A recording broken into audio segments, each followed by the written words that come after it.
ẹwà là máa mú wá sétí gbẹ̀yìn ènìyàn wa èèyàn aráalé nínú ìwé ìròyìn Punch ní kókó àkọ́kọ́ tọwọ́ mi yìí ló ti jáde wá o nígbẹ̀yìngbẹ̀yìn Olóyè Adebayo Adelabu ó kọ̀wé fipò rẹ̀ sílẹ̀ gẹ́gẹ́ bí mínísítà fún ohun àmúsagbára ní orílẹ̀-èdè yìí ó ní òun fẹ́ gbájúmọ́ ìdíje sí ipò gómìnà ìwé ìròyìn Punch ló Punch ẹ̀ jáde. ìròyìn tó kà ń gbogbo ìwé ìròyìn ló kà ń kó rẹ̀ jẹ́ ń tún mú eléyìí náà nínú ìwé ìròyìn Daily Post níbẹ̀ ni ìròyìn ọ̀hún ti ń sọ̀rọ̀ tí ẹni tó sì jẹ́ amúgbálẹ́gbẹ̀ẹ́ pàtàkì sí ààrẹ tó ti jẹ́ kí gbogbo ènìyàn kó mọ̀ wípé lórí ọ̀rọ̀ eléyìí tẹ̀ sọ wípé ààrẹ Tinubu ló mà dá Wálé Ẹdùn àti Dáńgíwá dúró lẹ́nu iṣẹ́ gẹ́gẹ́ bíi mínísítà o wọ́n ní irọ́ ni o àwọn méjèèjì wọ́n kọ̀wé fipò lẹ̀ ní ààrẹ kọ́ ló dá wọn dúró o ìwé ìròyìn Daily Post ló post ẹ̀ síta. nínú ìwé ìròyìn Guardian ní ìròyìn eléyìí ti jáde wá àwọn àjọ tó ń rí sí ètò ìdìbò ní orílẹ̀-èdè yìí INEC ni wọ́n ṣe àbẹ̀wò sí olú-ilé ẹgbẹ́ òṣèlú Labour wọ́n sì ṣe àyẹ̀wò àwọn ìwé tó ní ṣe pẹ̀lú àwọn aládarí wọn ìwé ìròyìn Guardian ló gáìdì ẹ̀ jáde. Daily Post náà ló post ìròyìn èyí síta níbi tí gómìnà Adémọ́lá Adélékè tó ti ń sọ̀rọ̀ wípé ṣe bí oògùn ẹni bá dáni lójú ó ní ẹ wò ó ǹjẹ́ ẹ mọ̀ wípé ètò ìdìbò tó ń bọ̀ ń ó tiẹ̀ ti fi hàn gbangba wípé ìṣe lòun ó jáwé olúborí ó ní ẹ wò ó ìgboyà òun ó dúró dìgbìndìgbìn ìwé ìròyìn Daily Post ló post ẹ̀ síta. nínú ìwé ìròyìn Vanguard ní ìròyìn eléyìí ti jáde wá àwọn ọmọ ilé ìgbìmọ̀ asòfin ìpínlẹ̀ Ọ̀yọ́ ni wọ́n ti jẹ́wọ́ àtìlẹ́yìn fún gómìnà Ṣèyí Mákindé bẹ́ẹ̀ ni wọ́n fọwọ́ Mákindé sọ̀yà wípé ó perégedé bẹ́ẹ̀ ó fi gbọ̀rọ̀ jẹ́ka òun ní mùsèmùsè rẹ̀ dá músẹ́músẹ́ pẹ̀lú ìwé ìròyìn Vanguard ló fà á jáde. Punch ló Punch eléyìí níbi tí àwọn àjọ NASU tí wọ́n ti kọ ọ̀rọ̀ kan àti ìlànà ètò kan tí ó ní ṣe pẹ̀lú ìdá 30 eléyìí tí ìjọba àpapọ̀ tí wọ́n ní wọ́n máa gbé wá fún àwọn àjọ NASU yìí the Non-Academic Staff Union of Educational and Associated Institutions tí wọ́n ní ẹ wò ó àwọn àjọ NASU ni wọ́n ti kọ ọ̀rọ̀ wọ́n ní ẹ wò ó tẹ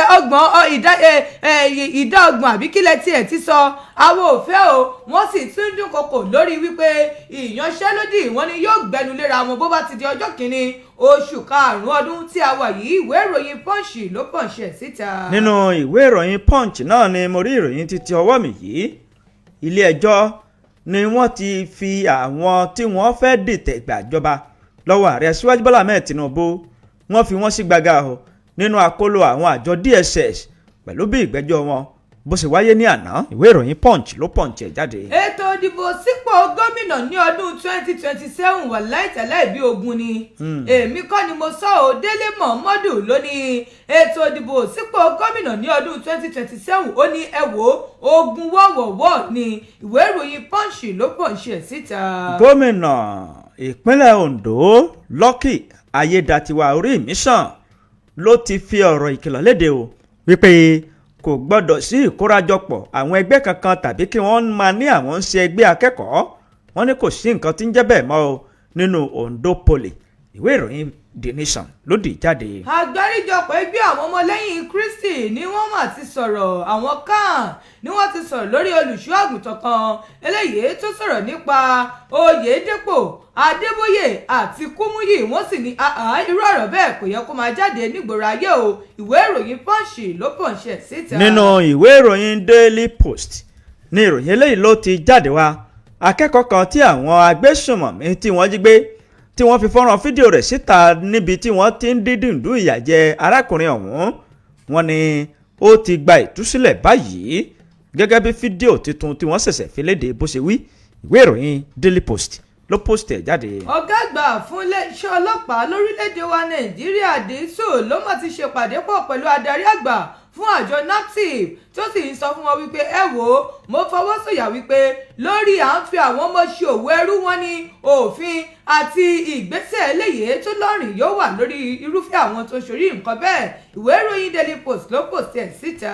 àwọn adigunjalè ni wọ́n ya bo ọkọ̀ àwọn òṣìṣẹ́ ìjọba àpapọ̀ ní ìpínlẹ̀ Niger wọ́n jí oríṣiríṣi àwọn nǹkan tó ṣe pàtàkì gbé níbi ọkọ̀ ọ̀hún o punch ló punch ẹ̀ síta. àjọ NAFDAC ni wọ́n mà sọ wípé àwọn ọjà àti àwọn jágẹ wọ́n ní àwọn ògógó eléyìí tó jẹ́ ayédèrú tí wọ́n mà rí gbà ní ìpínlẹ̀ Èkó nígbà tí wọ́n ṣe àwọn iṣẹ́ kiri wọ́n ní òun ló tó 350 million wọ́n ní àwọn ayédèrú àwọn fònàgà gbogbo tí wọ́n sì ní wọ́n ti ọ̀pọ̀lọpọ̀ iléeṣẹ́ eléyìí tó ń pèlú ẹ̀ jáde ní ìpínlẹ̀ Èkó. ìwé ìròyìn Punch ló Punch ẹ̀ síta. nínú ìwé ìròyìn Ọ̀yọ́ Affairs ní ìròyìn eléyìí ti jáde wá ìjọba ìpínlẹ̀ Ọ̀yọ́ ni ó ti buwọ́ lu owó kan fún gbogbo àwọn akẹ́kọ̀ọ́ tó ń kọ́ nípa ìmọ̀ òfin wípé àwọn yóò san owó ọ̀hún fún wọn gẹ́gẹ́ bí owó gbà má bínú. owó ọ̀hún ló tó mílíọ̀nù 147 ó tún lé ọwọ́ 5 náírà. Ọ̀yọ́ Affairs ló kọ. nínú ìwé ìròyìn Vanguard náà ni ìròyìn yìí wà níbi tí àwọn tí Lai Mohammed tó ti sọ̀rọ̀ ni ǹjẹ́ ẹ mọ̀ wípé àwọn Boko Haram tẹ́ ń rí yìí wọ́n ń pa mùsùlùmí náà o kò ń ṣe kìrìsìtẹ́nì nìkan ni wọ́n ń pa ẹ wò ó kò sí wípé ẹ̀sìn kan ni wọ́n ń pa lórílẹ̀‐èdè Nàìjíríà. Lai Mohammed ló sọ̀rọ̀ tó sì sọ wípé báwọn Boko Haram bí wọ́n ti ń pa mùsùlùmí ó ní náà wọ́n pa àwọn kìrìsìtẹ́nì wípé ẹ̀sìn mi ọ̀tẹ̀. Lai Mohammed ló sọ̀rọ̀ ọ̀hún lédè ìwé ìròyìn Vanguard ló fà á síta.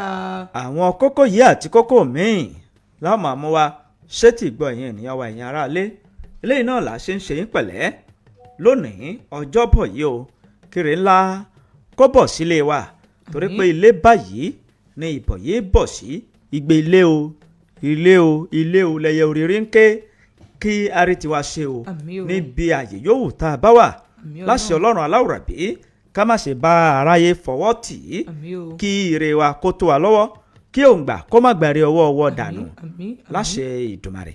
à ń kí yín láti ìkànnì Alàlújá ìkànnì tó dúró tepántepá bí ẹni akàn lérè bí ẹni afẹ̀rẹ̀ kan ó dúró níwájú gbogbo àwọn ẹlẹgbẹ́ rẹ̀ wọ́n ń rọ́ gìrìgìrì wọ́n sì ń ṣe kábíyèsí fún 89.1 FM. à ń kí yín lórúkọ gbogbo àwọn ènìyàn wa bẹ́ẹ̀ lórúkọ Elédùmarè la mú kí yín láàárọ̀ yìí wípé ẹ kú ojúmọ́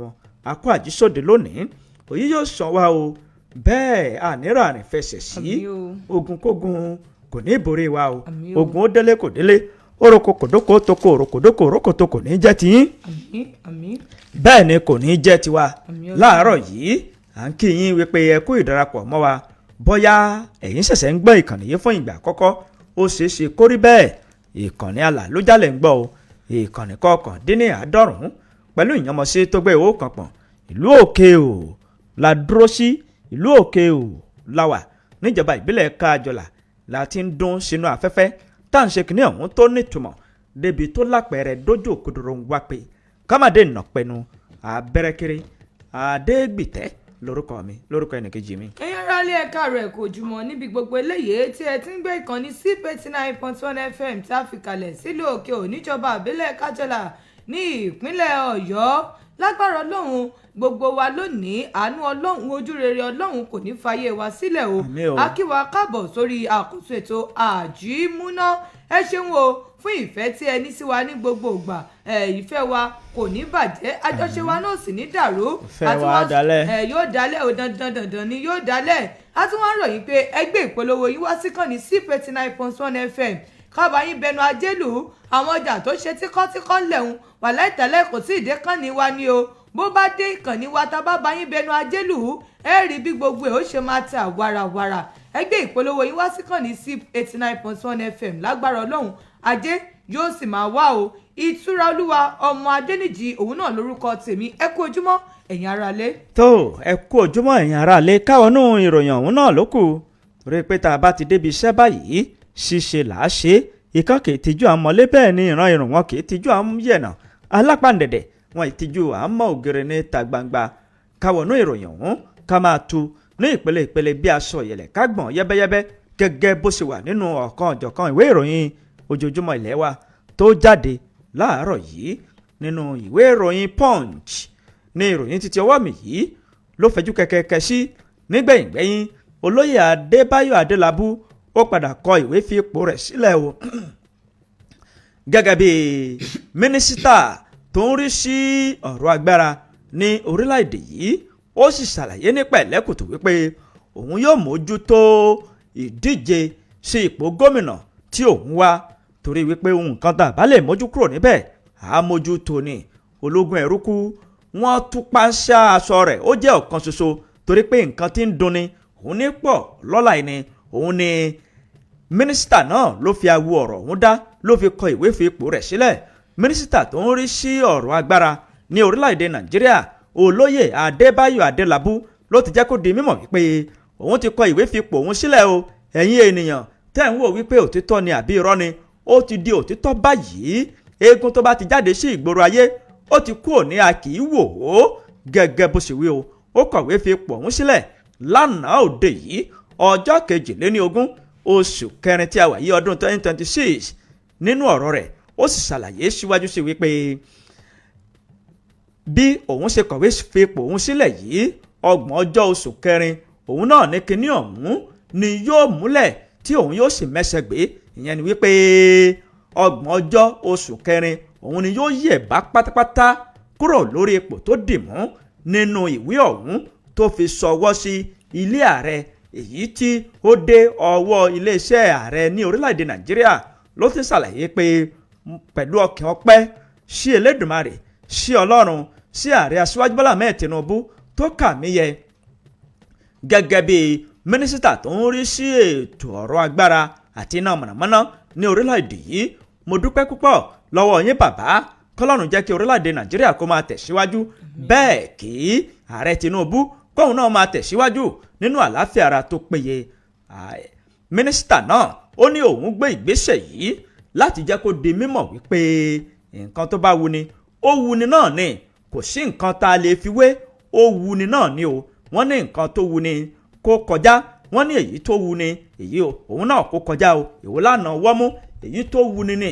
ó ní tẹ́ bá gbàgbé tẹ́ bá sì gbàgbé kí n rán yín létí ó ní mo kọ ìwé fi ipò mi sílẹ̀ gẹ́gẹ́ bí igbákejì gómìnà fún báńkì àpapọ̀ ilé wa nígbà náà lọ́dún 2016 láti díje dupò àti láti wá ipò gómìnà ní ìpínlẹ̀ ọ̀yọ́.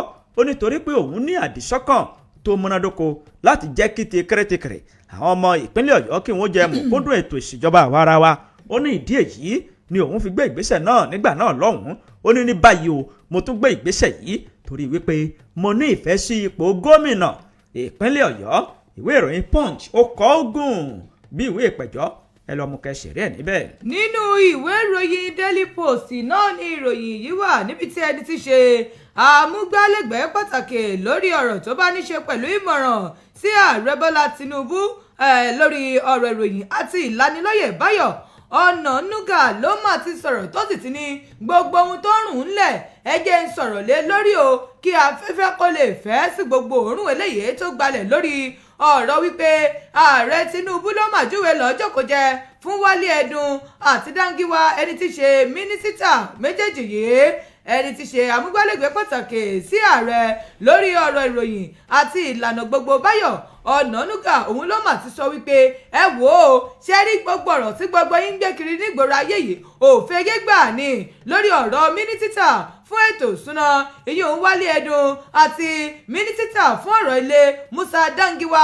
ó ní ẹ wò ó ààrẹ Bọ́lá Tinubu òjúwe lọ́jọ́ kò jẹ́ fún wọn o ó ní níṣe ni wọ́n fi ọwọ́ ara wọn ni wọ́n fi kọ́ méje mọ́ o gẹ́gẹ́ bí Wálé ṣe sọ gẹ́gẹ́ bí Ọ̀nànúgà bó ṣe fi sọ nínú àtẹ̀jáde eléyìí tí ó buwọ́ lò láti ọwọ́ ẹni tí ṣe amúgbálẹ́gbẹ̀ẹ́ pàtàkì lórí ọ̀rọ̀ ìròyìn àti ìlànà Báyọ̀ Ọ̀nànúgà ní àná ọjọ́rú Wednesday níbẹ̀ ló ti ń sọ wípé Ẹdùn àti Dáńgíwá ó ní àwọn méjèèjì yìí iṣẹ́ ni wọ́n kọ̀wé fipò lẹ̀ kúrò nínú iṣẹ́ wọn wípé àṣemọ́ o Ọ̀nànúgà ló wá sọ ó ní Ẹdùn ní tiẹ̀ látàrí ètò ìlera rẹ̀ tó kù díẹ̀ káàtó ó ní díẹ̀ ló jẹ́ kó kọ̀wé fipò sílẹ̀ ó ní ṣùgbọ́n Dáńgíwá nínú ìwé ìfipòsílẹ̀ rẹ̀ ó ní kò sọ ní pàtó wípé ìdí èrè o eléyìí tí òun fi fiṣẹ́ sílẹ̀ nínú àtẹ̀jáde eléyìí tó kà báyìí pé ẹni tí ó ti fi ìgbà kan jẹ́ mínísítà fún ètò ìsúná Wálé ọ̀gbẹ́ni Wálé Ẹdùn ó ní òun ló mà ti kọ ìwé fipò sílẹ̀ kúrò ní ipò rẹ̀ tó sì sọ wípé látàrí ètò ìlera òun tó mẹ́ẹ̀ bákan ó ní kó tó di wípé ààrẹ Bọ́lá Tinubu ni wọ́n wá kéde ẹni tí wọ́n fi pààrọ̀ rẹ̀ ní ọjọ́ ìṣẹ́gun Tuesday ó ní bákan náà mínísítà fún ọ̀rọ̀ tó bá ní ṣe pẹ̀lú ilé àti ìdàgbàsókè Ahmed Musa Dangiwa ó ní òun náà kọ̀wé fipò sílẹ̀ o tó sì ń dúpẹ́ lọ́wọ́ ààrẹ Bọ́lá Tinubu fún àwọn àǹfààní eléyìí tí ààrẹ fún láti ṣiṣẹ́ pọ̀ pẹ̀lú ìgbìmọ̀ ìjọba àpapọ̀ Ọ̀nànúgà ló tún jẹ́ kó di mímọ̀ wípé Ẹdùn ẹni tó pé 70 ní ọjọ́ Monday ó ní ǹjẹ́ mọ̀ pé ó fi àtẹ̀jíṣẹ́ ṣọwọ́ sí ààrẹ Tinubu kó tó di wípé ó padà ń ṣe ìdágbére ní ibùgbé ààrẹ tó wà nílùú Àbújá ó ní ẹ wò ó Wálé Ẹdùn àti mínísítà fún ọ̀rọ̀ ilé Musa Dangiwa ó ní ààrẹ Tinubu kọ́ lójúwe lọ́jọ́ kó jẹ́ fún wọn o àwọn gangan ni wọ́n ní àwọn ti rìtáyà kúrò níbi iṣẹ́ wọn o ẹ̀yin méjì rẹ lọ sínú ìwé ìròyìn Daily Post kẹlọ́mú kẹsẹ̀rí ẹ̀ níbẹ̀. nínú ìwé ìròyìn Punch ní ìròyìn eléyìí ló ti jáde wá àwọn tí àkàrà wọn tú sépo tí wọ́n fẹ́ dìtẹ̀ gbàjọba lọ́wọ́ ààrẹ Aṣíwájú Bọ́lá Ahmed Tinubu tí wọ́n ṣe ìgbẹ́jọ́ wọn lánàá ilé ẹjọ́ ó tún pàṣẹ ní wàràǹṣeṣà wípé kí wọ́n sì máa wà nínú àkóló àwọn DSS o níbẹ̀ ni kí wọ́n máa gba afẹ́fẹ́ náà o ìwé ìròyìn Punch ló jábọ̀ báyìí wípé ilé ẹjọ́ gíga kan tó fi ìdí kalẹ̀ sí ìlú Àbújá lánàá òde yìí ó pàṣẹ ní wàràǹṣeṣà wípé kí àwọn tí wọ́n fẹ́ dìtẹ̀ gbàjọba 6 ni wọ́n níye o gẹ́gẹ́ bí ìwé ìròyìn Punch bó ṣe ń jábọ̀ rẹ̀ èyí tí wọ́n ti fi ọwọ́ taari ìpàkọ́ wọn lọ sí iwájú ilé ẹjọ́ wípé ẹ̀yin eléyìí ẹlẹ́jọ́ jẹ́ ẹ̀sùn oníga 13 ni wọ́n fi kàn wọ́n nínú wọn láti rí ẹ̀sùn tó ní ṣe pẹ̀lú ìdìtẹ̀gbàjọba àti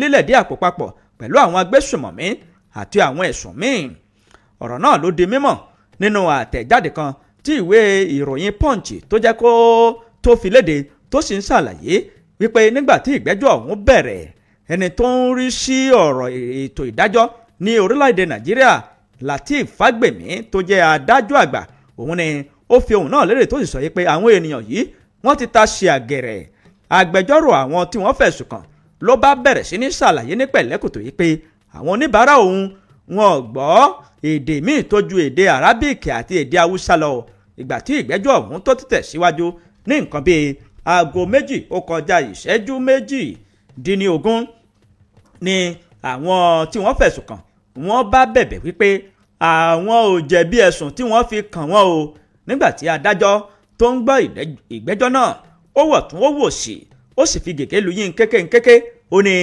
kí wọ́n kó wọn padà sí inú àkóló àwọn àjọ DSS àwọn ọ̀tẹlẹ̀múyẹ́ wípé níbẹ̀ ni kí wọ́n máa gba afẹ́fẹ́ o ó sì sún ìgbẹ́jọ́ ọ̀hún sí ọjọ́ 27 oṣù kẹrin tí a wà yìí ọdún 2026 láti jẹ́ kí ìgbẹ́jọ́ náà kó tẹ̀síwájú ìwé ìròyìn Punch ló Punch ẹ lọ́mú kẹsìrì ẹ̀ níbẹ̀. Punch náà ló Punch ìròyìn eléyìí síta níbi tí àwọn àgbáríjọpọ̀ ọmọlẹ́yìn Kristi CAN tí wọ́n ti sọ̀rọ̀ lórí ọ̀rọ̀ kan tí ìránṣẹ́ Ọlọ́run alààyè kan sọ o lórí bí ó tún ṣe mẹ́nu bà ẹni tí ṣe Oyèdépò Adébóyè àti Kúmúyì àgbáríjọpọ̀ ẹgbẹ́ àwọn ọmọlẹ́yìn Kristi lórílẹ̀‐èdè wa Nàìjíríà The Christian Association of Nigeria CAN ni wọ́n mà ti dá olùdásílẹ̀ ìjọ World Assembly Ministry tó wà nílùú Ìlọrin Reverend Isaac ọmọlẹ́yìn tí wọ́n ti dá lọ́wọ́ kọ́ wípé nǹkan tí bàbá sọ wọ́n ní ó jẹ́ nǹkan tí ò yẹ kí wọ́n máa gbọ́ lẹ́nu èèkàn aládarí ìjọ wọn ni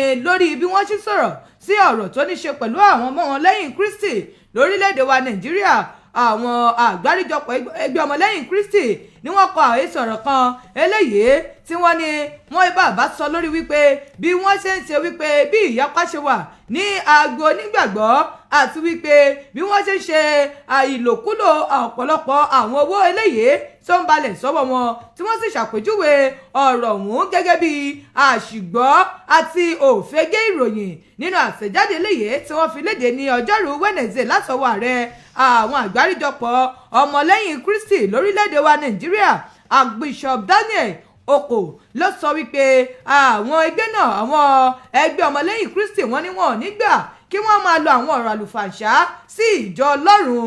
Gẹ́gẹ́ bí wọ́n ṣe sọ, àwọn àjọ kan ni wọ́n wá kọ àhesọ ọ̀rọ̀ wípé kò sí ibì kankan eléyìí tí àwọn ti ń lo owó tó tọ́ sí àjọ kan nínú òkúlò, tí wọ́n sì sọ̀rọ̀ oríṣiríṣi.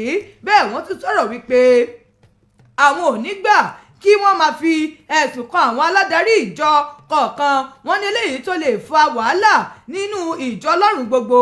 Wọ́n wá ní ẹ wò ó, àwọn pe bàbá Reverend Isaac Ọmọlẹ́yìn wípé ẹni tí í ṣe olùdásílẹ̀ ìjọ World Assembly Ministry tó wà nílùú Ìlọrin. Wọ́n ní bàbá, lórí àwọn ọ̀rọ̀ tẹ́ ń sọ yìí kò sí àrídájú. Wọ́n wá ní ẹ wò ó, kí ìṣọ̀kan kó máa jọba lọ láàrin ìjọ Ọlọ́run o, kí wàhálà kó sì má ṣe ṣẹlẹ̀ pẹ̀lú gbogbo àwọn ọ̀rọ̀ tẹ́ ń sọ. Wọ́n tún tẹ̀ wájú. Wọ́n ní lórí àwọn ọ̀rọ̀ eléyìí tí wọ́n fi ń kan àwọn èèkàn aládarí nínú ìjọ Ọlọ́run bí àwọn Pastor Enoch Adeboye, Bishop David Oyedepo àti Pastor William Kumuyi. Wọ́n ní ẹ wò ó, àwọn ọ̀rọ̀ báyìí ó lè tiẹ̀ ṣe àwọn aláìgbàgbọ́ lọ́kàn, tí ó sì jẹ́ wípé àwọn tí wọ́n gbàgbọ́ gan tí ìgbàgbọ́ wọn ò fẹsẹ̀ múlẹ̀, wọ́n ní ó lè ṣì wọ́n lọ́kàn. Bẹ́ẹ̀ ni àwọn àgbáríjọpọ̀ ọmọlẹ́yìn Kristi ni wọ́n wá ké sí bàbá ọmọlẹ́yìn tó wà nílùú Ìlọrin. Wọ́n ní ẹ wò ó bàbá, ohun tó bá lè tako ọ̀rọ̀ Ọlọ́run àbí ìjọ Kristi lápapọ̀, wọ́n ní ẹ dákun ẹ bá wa gbé sẹ́gbẹ̀ẹ́ o. Irú àwọn ìròyìn bẹ́ẹ̀ àti àwọn ọ̀rọ̀ bẹ́ẹ̀ wọ́n ní ó lè dá wàhálà lẹ̀ fún gbogbo àwọn ènìyàn. Wọ́n sọ̀rọ̀ wọn kódà ìwé kún o, ẹ̀yin fẹ́ ṣeré ẹ̀ tó rémi ò ní lè kájú bẹ́ẹ̀ lọ. Bẹ́yìn bá fẹ́ ṣẹ̀rí ẹ̀, ó tún láwọn ọ̀rọ̀ kan eléyìí tí wọ́n sọ sísàlẹ̀ tí wọ́n ní nínú ìwàásù bàbá tí wọ́n ṣe nínú Ìlọrin. Níbẹ̀ náà ti ní bàbá ti sọ̀rọ̀ yìí tí gbogbo wọn sì gbọ́ tọ́rọ̀ ọ̀hún di tọ́rọ̀ fọ́kalẹ̀ tó gba gbogbo ojú òpó ayélujára, tí bàbá mẹ́nu bà bàbá Oyedepo, Adeboye àti Kumuyi. Wọ́n ní ẹ wò ó, ọ̀rọ̀ yìí ó lè má jẹ́ kí àwọn ènìyàn kí wọ́n tún gbàgbọ́ nínú Ọlọ́run sí o. Bàbá ọ̀rọ̀ tẹ́ sọ yìí ó kùn díẹ̀ káàtó. Wọ́n sì ń sọ̀rọ̀ ọ̀hún, ẹ̀yin fẹ́ ṣeré ẹ lọ sínú ìwé ìròyìn Punch kẹlọ́mù kẹsẹ̀rí ẹ̀ níbẹ̀. nínú ìwé ìròyìn Vanguard ní ìròyìn títí ọwọ́ mi yìí ló ti jáde wá. tọmọ ẹni bá dára káwí kì í ṣe bíi ká fi ṣàyà. ọmọ ni gómìnà Ṣèyí Mákindé tá a bá rí mọ́kọ́ o. àwọn ọmọ ilé ìgbìmọ̀ asòfin ní ìpínlẹ̀ Ọ̀yọ́ wọ́n fi ọwọ́ Mákindé wọ́n fi sọ̀yà gbìgbìgbì. wọ́n ní múṣemúṣe rẹ̀ dá múṣemúṣe àti wípé ó tó gbangba sùn lọ́gìnìtì. àwọn ọmọ ilé ìgbìmọ̀ asòfin ìpínlẹ̀ Ọ̀yọ́ lánàá òde yìí níbi ìpàdé ilé tó wáyé ni wọ́n ti fi ọwọ́ gómìnà Ṣèyí Mákindé títí ìpínlẹ̀ Ọ̀yọ́ wọ́n fi sọ̀yà. wọ́n ní ó tó gbangba sùn lọ́gìnìtì àti wípé aládarí rere ni. gẹ́gẹ́ bí àtẹ̀jáde kan tí ìwé ìròyìn Vanguard tí wọ́n fi léde, èyí tí wọ́n ṣe àkójọpọ̀ rẹ̀ láti ọwọ́ àwọn oníròyìn Nigeria Agency of Nigeria NA. nínú ọ̀rọ̀ wọn, wọ́n jẹ́ kó di mímọ̀ nígbà tí abẹnugan fún ilé ìgbìmọ̀ asòfin ìpínlẹ̀ Ọ̀yọ́ tó ń sọ̀rọ̀ Right Honourable Debo Ogundoyin, ó jẹ́ kó di mímọ̀ pé gbogbo ìròyìn òfegè òfúùtù fẹ́ẹ̀ tẹ ìròyìn àṣà tí ò ní kán tí àwọn ará ìlú tí wọ́n ń gbé káàkiri wípé wọ́n fẹ́ yọ owó ọ̀hún kúrò nínú àwo tangaran nínú ètò ìṣèjọba ìpínlẹ̀ Ọ̀yọ́ àti wípé wọ́n fẹ́ yọ òun bí à ń yọ jìgá. ó ní irọ́ ni ẹ̀yẹ tẹ̀lé àwọn ìròyìn àwọn tí wọ́n ń gbé ìròyìn èyí tí ò nítumọ̀ tí wọ́n ń gbé káàkiri. àwọn oníròyìn wọ́n tún tẹ̀síwájú nínú àtẹ̀jáde náà wípé ọ̀pọ̀lọpọ̀ àwọn ọmọ ilé ìgbìmọ̀ asòfin ìpínlẹ̀ Ọ̀yọ́ ni wọ́n wà ní ìfọwọ́sowọ́ papọ̀ tí wọ́n sì ń fi ọwọ́ gómìnà Ṣèyí Mákindé títí ìpínlẹ̀ Ọ̀yọ́ wípé ó perégedé ó fi gbọ̀rọ̀ jẹ́ka nínú ọ̀rọ̀ tí aládarí fún ilé ìgbìmọ̀ asòfin ìyẹn ọmọ ilé ìgbìmọ̀ asòfin tó pọ̀ jù Honourable Sanjọ́ Adédoyin, òun ni ó ń ṣojú ẹkùn ìdìbò gúúsù ìlú Ògbómọ̀ṣọ́ nílé ìgbìmọ̀ asòfin. òun ni ó bẹ̀rẹ̀ sí ní sọ̀rọ̀ lóríṣiríṣi tó sì ṣàlàyé wípé ilé ìgbìmọ̀ asòfin ìpínlẹ̀ Ọ̀yọ́ ìṣọ̀kan làwọn wà torí wípé bí apá bá kún tán ìtò hànì káṣẹ̀yọ́ sójú kan kó lè hó kóṣokóṣo. ó ní ìṣọ̀kan làwọn wà, kò sí ìyapa láàrin àwọn o. nínú ọ̀rọ̀ àwọn ọmọ ilé ìgbìmọ̀ asòfin míì níbẹ̀ ni wọ́n ti ń bẹ̀rẹ̀ sí ní ṣàlàyé wípé gómìnà Ṣèyí Mákindé ó ń ṣe gudugudu méje òun yàyà mẹ́fà ní ìpínlẹ̀ Ọ̀yọ́.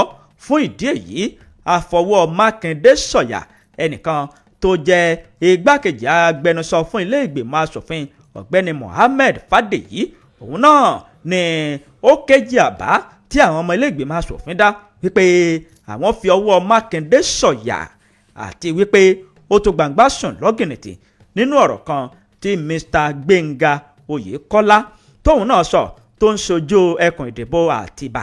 Òun náà ó sọ àlàyé wípé wọn ò lè fi owó tàbí àwọn ọ̀rọ̀ míì tàbí àwọn ìgbésẹ̀ míì tú ilé ìgbìmọ̀ asòfin ìpínlẹ̀ Ọ̀yọ́ ká. Ojú kan làwọn wà, wọn ò wo àwọn láàrin o. Ó sì sọ pé kí Mákindé kó máa bá iṣẹ́ rẹ̀ nṣó. Ìwé ìròyìn Vanguard ló fa ìròyìn náà jáde, ẹ lọ mú kẹsìrì ẹ̀ níbẹ̀. Ó jẹ́ ká lọ sí ẹ̀ka ìkéde àti ìpolówó ọjà. Ìgbà tá a bá padà dé, a ó máa tẹ̀síwájú. Ẹ kú kalẹ̀.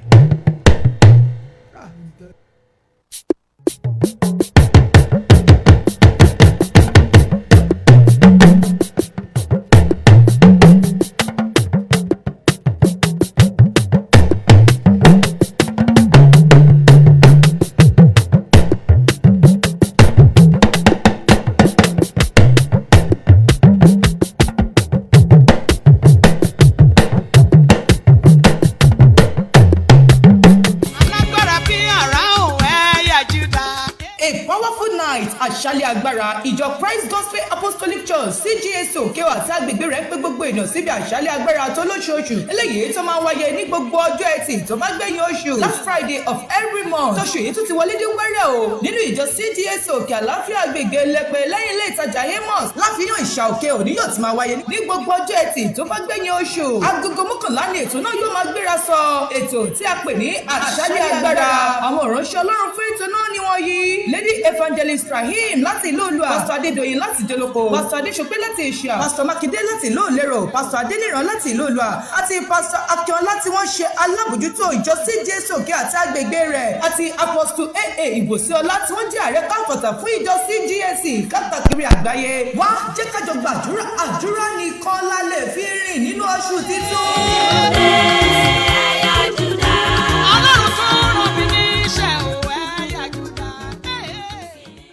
Ẹ tẹ́tí sí ìkéde pàtàkì yìí. Èyí ni láti sọ fún àwọn ènìyàn wa pé iná ti jó dórí kókó báyìí, bẹ́ẹ̀ ni òṣìṣẹ́ ṣe bẹ́ẹ̀ kò ṣeé dúró wò. Má foko mi dáná, ọjọ́ kan náà lèèyàn máa ń kọ̀ ọ́, ẹnu ẹni là á sì fi kọ́ méje. Yorùbá ni wọ́n wá lọ ni wọ́n bọ̀ ni wọ́n ní àìlè sọ̀rọ̀ ìbẹ̀rẹ̀ orí burúkú ni. Lẹ́ẹ̀kan yìí Òkè Ògùn ni wọ́n ló ṣe bẹ́ẹ̀ ló kọ̀ rẹ́ jẹ o. Ìbàràpá kọ̀wọ̀ sí Ọ̀yọ́ ìṣẹ́rú mọ́ Ògbómọ̀ṣọ́ gbàgbàkúgbà. Ipò gómìnà ẹ̀tọ́ gbogbo ìpínlẹ̀ Ọ̀yọ́ ni, kì í ṣètò ẹkùn kan ṣoṣo. Ó tó gẹ́ Òkè Ògùn ló kàn. Bókè Ògùn bá ṣe é kí Ìbàràpá ó ṣe é, kọ́yọ́ náà ó ṣe bẹ́ẹ̀ kọ́mọ́ gbẹ̀yìn bákan náà kí Ògbómọ̀ṣọ́ náà ó ṣe é. Lè nànà pínre láàrin bí wọ́n ṣe ń ṣe nílẹ̀ bòmíì. Ẹ̀túyàyà ò sí gbọ̀ngàn láàlú ṣakílà aago 10 àárọ̀ òwúrọ̀ ọ̀la ẹni ọjọ́bọ̀ Thursday oṣù kẹrin ọdún 2026 tá a wáyé. Ẹ̀tújáde lọ́wọ́ọ̀wọ́ èèyàn mú Òkè Ògùn torí pé lásìkò yìí Òkè Ògùn ló kàn. Ìkéde yìí iná ló ń wáyé o látọwọ́ àwọn àjọ ẹgbẹ́ àjọṣepọ̀ fún ìtẹ̀síwájú gbogbo wa. Ẹ tẹ́tí sí ìkíni pàtàkì yìí. Ìdílé màmá Aminat Lansan Assis tí gbogbo ènìyàn mọ̀ sí Ìyá Túwó tí wọ́n jáde láyé ní ọjọ́ 21 oṣù kẹrin ọdún 2026 tí a wà yìí. Èyí tí fìdáù prayer màmá tó wáyé ní déédéé aago 4 ìrọ̀lẹ́ ní ọjọ́ 21 oṣù kẹrin ọdún yìí ní agboolé Abẹsẹ̀ Ọgán ní ìlú Òkè-Ò. Wọ́n ń kí gbogbo àwọn ẹbí, ará, ọ̀rẹ́, ojúlùmọ̀ àti gbogbo àwọn ìyè kan tó wá, gbogbo àwọn ènìyàn wọn tó wá láti ìlú Ìlérò, ìlú Èkó, Ìgànná, Ìwéré Òkè àti gbogbo àwọn májòbàjẹ́ lápapọ̀. Wọ́n ní àwọn kí yín o. Wọ́n kí gbogbo àwọn àna pátápátá tó wá síbi fìdáù prayer màmá. Olùkíni àwọn náà ní broda Tijani Assis Lansan Abẹsẹ̀ Sẹ́ríkì fún gbogbo ẹbí lápapọ̀. Ọmọ rere yóò gbẹ̀yìn gbogbo wa o. Amina. Ẹ tẹ́tí sí ìkéde pàtàkì yìí. Ìjọ Ọlọ́rundá Baptist Church tí ó wà nílùú Ìgànná pè gbogbo ènìyàn síbi ìsọjí àdúrà lọ́dọọdún eléyìí tó máa ń wáyé tí yóò sì tún wáyé nínú ìjọ Ọlọ́rundá Baptist Church ìlú Ìgànná. Títí ọdún yìí ni yóò máa gbéra sọ bẹ̀rẹ̀ láti ọjọ́ àìkú ọjọ́ Sunday ọjọ́ 26 26th of April sí ọgbọ̀n ọjọ́ 30th of April oṣù kẹrin ọdún tí a wà yìí. ìsọjí náà ni yóò máa gbéra sọ bẹ̀rẹ̀ ní déédéé agogo 5 ìrọ̀lẹ́ lójoojúmọ́ ní pápá ìjọ ọlọ́rundá Baptist Church òkè àfin ìlú Ìgànná ní ìpínlẹ̀ Ọ̀yọ́. Àkòrí fún ti ọdún yìí ni Open Door, ṣíṣí ilẹ̀kùn, eléyìí tó wà nínú ìwé ìfihàn orí 3 ẹsẹ̀ 8. Onísọjí ni Reverend Samuel Bọ́lájí Ògúnlànà láti inú ìjọ New Zion Baptist Church ìlú Ṣakí. Olùgbàlejò ni Reverend and Mrs. S.O. Ọ̀jẹ́níyì. Ẹ lè darapọ̀ mọ́ wọn fún ìsọjí náà lójú òpó ìkànnì ìbánidọ́rẹ̀ẹ́ Facebook wọn pẹ̀lú Ọlọ́rundá Baptist Church. Olùkéde ìgbìmọ̀ ìrere lábẹ́ alága Dickiness Ọ̀jẹ́yínká F.O. ìjọ Ọlọ́rundá ló ń pè yín wípé àdúrà nìkan la lè fi ṣí gbogbo ilẹ̀kùn eléyìí tó ti tì, wá gbàdúrà láti fi ṣí ilẹ̀kùn tó ti tì mọ́ ọ.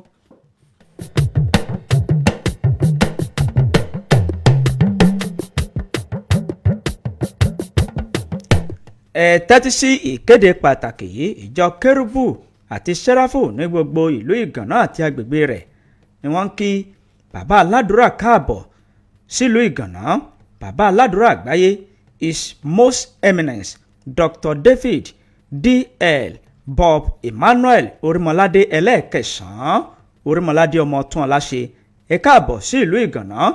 Ọjọ́ 24 oṣù kẹrin ní His Eminence Dr. Lawrence Aremu Ìtànadé Bankole JP ni wọ́n gba bàbá aládùúrà àgbáyé ní àlejò, ìyẹn Orímọládé ẹlẹ́ẹ̀kẹsàn-án nínú ìjọ The Entire Sacred Order of Cherubim and Seraphim Church Headquarter Òkè Ìgbàlà ìlú Ògo Ìgànná.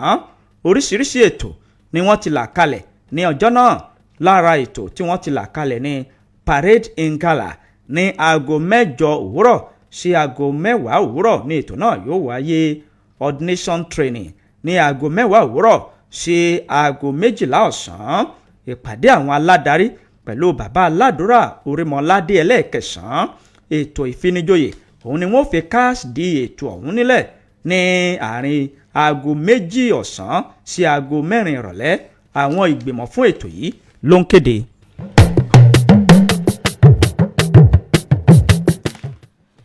Ẹ tẹ́tí sí ìkíni pàtàkì yìí lórúkọ gbogbo àwa ẹbí late Madam Sàríyù Àríkẹ́ aya olówó aṣí tí wọ́n dágbére fáyé ní ọjọ́ 19 oṣù kẹrin ọdún 2026 tí a wà yìí, tí a sì sin wọ́n ní 20 oṣù kẹrin ọdún 2026. Bákan náà ni à ń kí gbogbo àwọn tí wọ́n wá bá wa kẹ́dùn ikú Madam Sàríyù Àríkẹ́ aya olówó aṣí, akí Reverend Dr. Oyèlúdé àti gbogbo àwọn ọmọ ìjọ Ebenezer lápapọ̀. Akí gbogbo àwọn mọ̀lẹ́bí wa láti aṣí, àtẹ̀rẹ̀ ọ̀gán àti àwọn àna wa àti gbogbo àwọn tó wá bá wa kẹ́dùn láti ìlú Èkó, Ìbàdàn àti gbogbo ibikíbi eléyìí tí ẹ ti wá. Akí ará, ọ̀rẹ́ àti ojúlùmọ̀ pẹ̀lú iye kan. Ọlọ́run yóò jẹ́ kí ọdún kó jìnnà síra wọn o. A ò ní fi rẹ́ gbà á lágbára Ọlọ́run. Ẹ ṣeun o, ẹ kú ìdìde. Olùkíni Honourable Madam Sikirat Adebayo tí gbogbo ènìyàn mọ̀ sí màmá ọpẹ́ fún gbogbo ẹbí. Ẹ tẹ́tí sí ìkéde pàtàkì yìí pẹ̀lú ọkàn ọpẹ́ sí Ọlọ́run ní àwa ẹbí, ọmọ àti ọmọ ọmọ bàbá àti màmá late Pa Amos Ògúndélé Ògúntólú àti Madam Alice Àyàngbénjó Ògúntólú ti agboolé Agogo Ìṣàòkèò.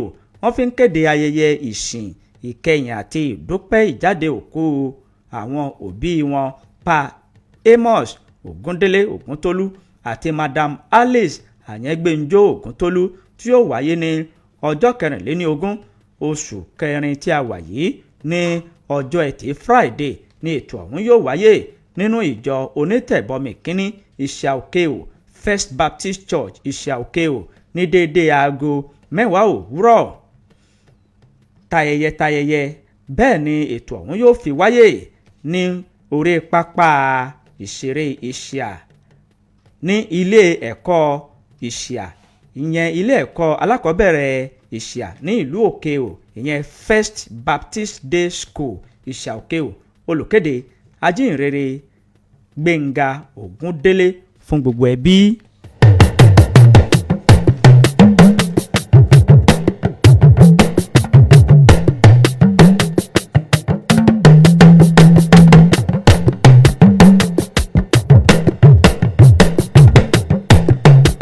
Ẹ tẹ́tí sí ìkéde pàtàkì yìí.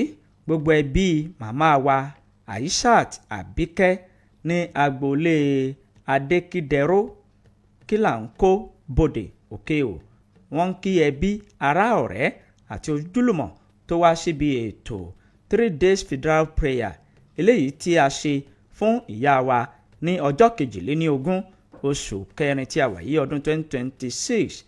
À ń ké gbogbo ọmọ ilé Àjànà Òkè Òlèlè Òkè-ò, gbogbo ilé Bàbá Ṣàngó Òlèlè Òkè-ò, àwọn tó wá láti ilé Baálẹ̀ Òkè Ògún Òkè-ò. À ń kí ọ̀gbẹ́ni Tajudeen Kékeré pẹ̀lú mọ̀lẹ́bí wọn, gbogbo àwọn ẹgbẹ́ One Love tí ọ̀gbẹ́ni Muideen Ismail Kówósí jẹ́ alága wọn, pẹ̀lú gbogbo obìnrin One Love tí ọ̀gbẹ́ni Ramoni Adésopé Arẹwà jẹ́ alága wọn. À ń kí ìdílé bàbá wa Olówó Sòkè Bòdè Òkè-ò, ilé Àyìndẹ, pẹ̀lú gbogbo ẹgbẹ́ Ìfẹ́lódùn tí ọ̀gbẹ́ni Ṣẹ́gun Babárìndé jẹ́ alága wọn. Àwọn ènìyàn wa láti ìlú Ìṣẹ́milé, Ìlúà, Ìlérò, Ayétòrò Òkè, gbogbo àwọn àna wa pátápátá la kí o láti ìlú Ìgbòho, pẹ̀lú ẹbí ará ọ̀rẹ́ àti ojúlùmọ̀. Àdúrà wa ni wípé ọmọ rere yóò gbẹ̀yìn àwa náà. Àmín. Olùkíni ọ̀gbẹ́ni Taofeek Rahim Adékídẹró ni ó ń kí gbogbo àwọn ènìyàn lórúkọ ẹbí, ẹni tí gbogbo ènìyàn mọ̀ sí Bàbá Wálé.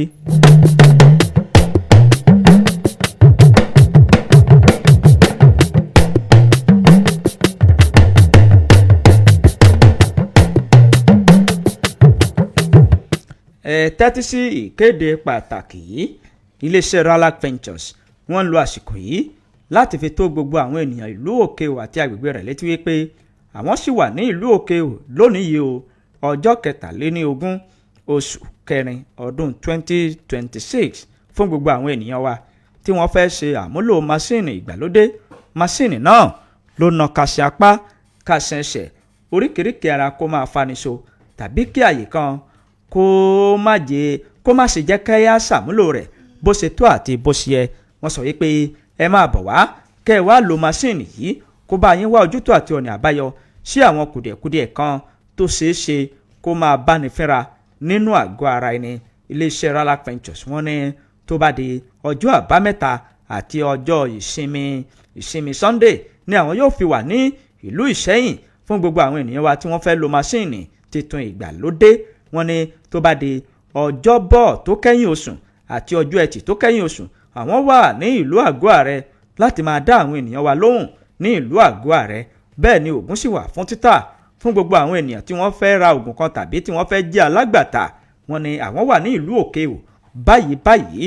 Olúléeṣẹ́ Ralac Ventures ó wà ní ìlú Ìṣẹ́yìn ní ìyànà ojú bàbá lókè ayọ̀. Ẹ̀ka iléeṣẹ́ wọn ó wà ní ìlú Òkè-ò ní ilé bàbá Akíntọ́lá ọlọ́pàá lẹ́gbẹ̀ẹ́ gáràjì ìlú Ìṣẹ́yìn èyí tó wà ní àdúgbò Òlèlè ní ìlú Òkè-ò. Ẹ̀ka iléeṣẹ́ wọn míì ó wà ní ìlú Àgọ́ Àrẹ lẹ́gbẹ̀ẹ́ gáràjì ìlú Àgọ́ Àrẹ. Ẹ̀rọ ìbáraẹnisọ̀rọ̀ yìí ló já sí ọ̀dọ̀ wọn 090 27 24 9106 090 27 24 91 06 tàbí 090 63 82 23 70. Ìgbà ìgbádùn ọmọnìyàn ló jẹ́ iléeṣẹ́ Ralac Ventures lógún.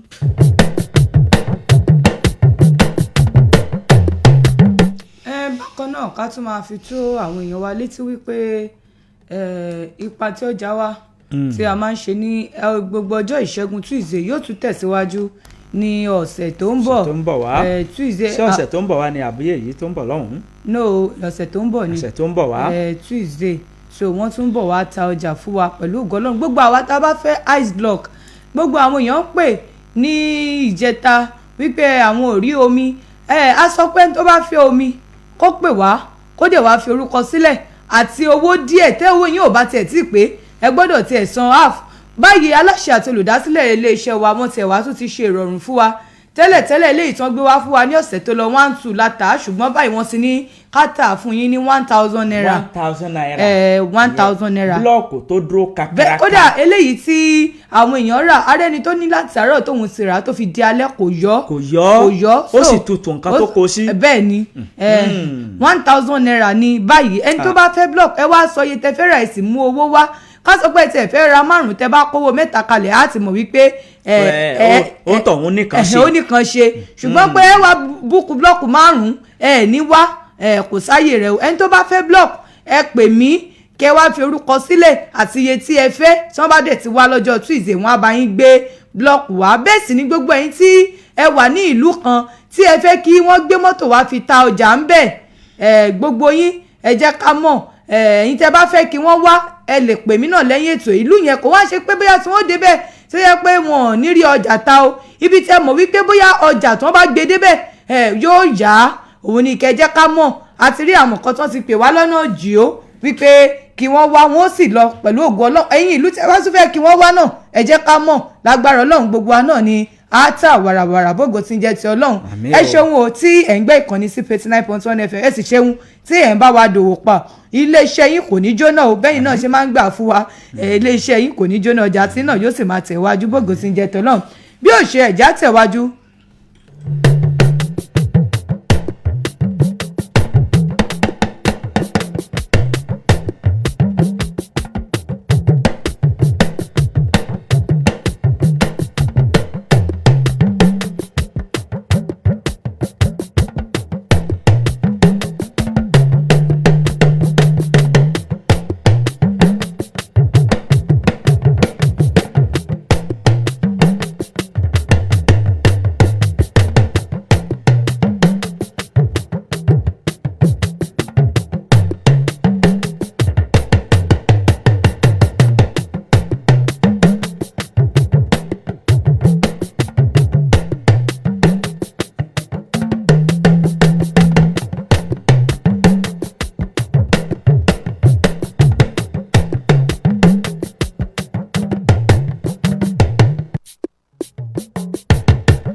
káàbọ̀ padà láti òkè lọ́hùn-ún ìròyìn wá tẹ̀ sí ọwọ́ iwájú nínú ìwé ìròyìn Vanguard ní ìròyìn eléyìí wà níbi tí Lai Muhammad tó ti sọ̀rọ̀ ó ní ẹ wò ó lórí ọ̀rọ̀ tí ó ń jà ròyìn tí wọ́n sọ wípé àwọn Boko Haram wọ́n ní àwọn ọmọlẹ́yìn Kristi nìkan òun ni wọ́n dojúkọ ò Lai Muhammad ní irọ́ ni o ẹni tó ti fi ìgbà kan jẹ́ mínísítà fún ọ̀rọ̀ ìròyìn àti àṣà Lai Muhammed ló ti kọ àhesọ ọ̀rọ̀ wípé àwọn ọmọlẹ́yìn Kristi nìkan ni wọ́n ń pa lórílẹ̀‐èdè wa Nàìjíríà tó sì sọ wípé irọ́ ni o àwọn Boko Haram tó wà níta ó ní wọ́n ti pa mùsùlùmí ju àwọn kìrìsìtẹ́nì lọ lórílẹ̀‐èdè wa Nàìjíríà Lai ló sọ̀rọ̀ ọ̀hún di mímọ̀ ní ọjọ́rú Wednesday ní orílẹ̀-èdè UK níbi tó ti ń bá àwọn akẹ́kọ̀ọ́ ilé ẹ̀kọ́ Abbey College Cambridge tó ti ń bá wọn sọ̀rọ̀ lásìkò ìfọ̀rọ̀wánilẹ́nuwò kan eléyìí tí ó sọ̀rọ̀ lórí ìṣèjọba àti ipa àwọn ọ̀dọ́ lórílẹ̀-èdè wa Nàìjíríà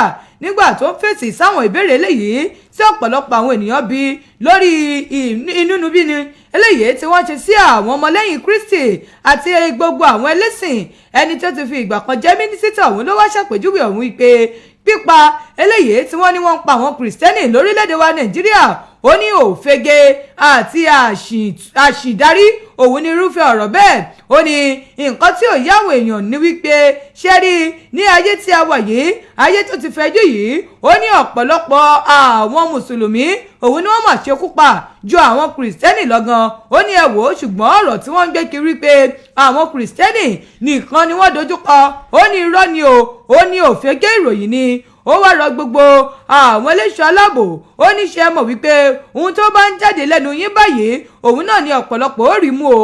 Ó sì sọ̀rọ̀ tẹ̀wájú. Lai Muhammed ló bá ṣàlàyé ó ní ǹjẹ́ mọ̀ wípé àwọn Boko Haram yìí nígbà tí wọ́n kọ́kọ́ dé àwọn mùsùlùmí àwọn gangan ni wọ́n dojúkọ nígbà náà. Ó ní tó sì jẹ́ wípé ọ̀pọ̀lọpọ̀ àwọn mùsùlùmí ni wọ́n máa ṣekú pa. Ó ní níbẹ̀rẹ̀ àwọn Boko Haram yìí ni wọ́n pa àwọn mùsùlùmí lọ́pọ̀. Ó ní tí wọ́n sì dọ́dọ̀ àwọn kìrìsìtẹ́nì. Ó ní bó ṣe wá tẹ̀wájú ó ní ṣùgbọ́n eléyìí tí wọ́n sọ wípé kìrìsìtẹ́nì nìkan ni wọ́n pa irọ́ ni wọ́n ti pa àwọn mùsùlùmí sẹ́yìn wọ́n sì tún pa wọ́n báyìí. Ó ní tẹ́ ẹ bá lọ wo àkọsílẹ̀ bí wọ́n ṣe pa àwọn ènìyàn ó ní ẹ rí wípé mùsùlùmí òun ló pọ̀ jùlọ eléyìí tí wọ́n ṣe ìkọlù sí ní orílẹ̀-èdè wa gẹ́gẹ́ bí Lai Muhammed bó ṣe ń sọ tó sì ń sọ wípé ẹ jẹ́ ká sọ òtítọ́ gẹ́gẹ́ bí ó ṣe sọ. Ó ní àwọn báńdíìtì tẹ́ ń sọ̀rọ̀ yìí wọ́n ń pa gbogbo àwọn ẹlẹ́sìn méjèèjì ni kò dá lórí ẹ̀sìn kan ṣoṣo tí ó sì ń sọ̀rọ̀ wípé ẹ dákun gbogbo àwọn ọ̀rọ̀ tó bá ti ní ṣe pẹ̀lú ọ̀rọ̀ tó bá ti ní irọ́ nínú ẹ jẹ́ àyẹ̀bá fún un kò ń ṣe kìrìsìtẹ́nì nìkan òun ni wọ́n ń pa lórílẹ̀‐èdè wa Nàìjíríà. Ó ní bí wọ́n ṣe ń pa kìrìsìtẹ́nì bẹ́ẹ̀ wọ́n ń pa mùsùlùmí tó sì ń sọ̀rọ̀ ọ̀hún tó ń sọ síwájú. Kódà ó tún fi ẹni tí í ṣe ààrẹ Bọ́lá Tinubu àti aya rẹ̀ ó fi wọ́n ṣe àkàwé wípé ǹjẹ́ mọ̀ wípé kò yẹ kí ẹ̀sìn kó dá wàhálà lẹ̀ lórílẹ̀‐èdè wa Nàìjíríà. Ó ní ààrẹ Bọ́lá Tinubu àti aya wọn ó ní ǹjẹ́ mọ̀ wípé ìlànà ọ̀tọ̀ọ̀tọ̀ ni wọ́n ń ṣe nínú ìgbéyàwó wọn. Ó ní eléyìí wà lára àwọn nǹkan léyìí tí ó jẹ́ kí orílẹ̀‐èdè wa Nàìjíríà gan ó tẹ̀wájú. Ó nígbà tí ò bá ti sí ẹlẹ́yàmẹ̀yà tí ò sí ẹlẹ́sìnmẹ̀sìn ó ní orílẹ̀‐èdè yìí yóò máa tẹ̀wájú. Ó ní ààrẹ Bọ́lá Tinubu mùsùlùmí ni tí aya rẹ̀ tó sì jẹ́ olórí ìjọ ìràpadà Kristi the Redeemed Christian Church of God. Ó ní ẹ̀yin gan eléyìí gan lórílẹ̀‐èdè Nàìjíríà ó jẹ́ ohun ìwúrí tó yẹ kí gbogbo wa ká máa gbé sórí ká sì máa fi ṣe nǹkan ìwúrí gẹ́gẹ́ bí Lai Muhammed ṣe ń sọ tó sì ń sọ wípé lórí ọ̀rọ̀ tẹ́ ẹ mú mẹ́nu o tẹ́ ní àwọn kìrìsìtẹ́nì nìkan ni wọ́n ń pa ó ní irọ́ ni o àti kìrìsìtẹ́nì àti mùsùlùmí àwọn méjèèjì ni wọ́n ń gbé iná faragbọ́ta o tí wọ́n sì ń ṣọṣẹ́ fún bí à ń ṣojú bí ọṣẹ́ ṣe ń ṣojú lọ́wọ́ àwọn Boko Haram eléyìí tí wọ́n domi àláfíà orílẹ̀-èdè wa Nàìjíríà rú. Lai Muhammed ló sọ̀rọ̀ ọ̀hún léde ìwé ìròyìn Vanguard ló fa ìròyìn ọ̀hún sí tẹlọmù kẹsẹ̀rí ẹ̀ níbẹ̀.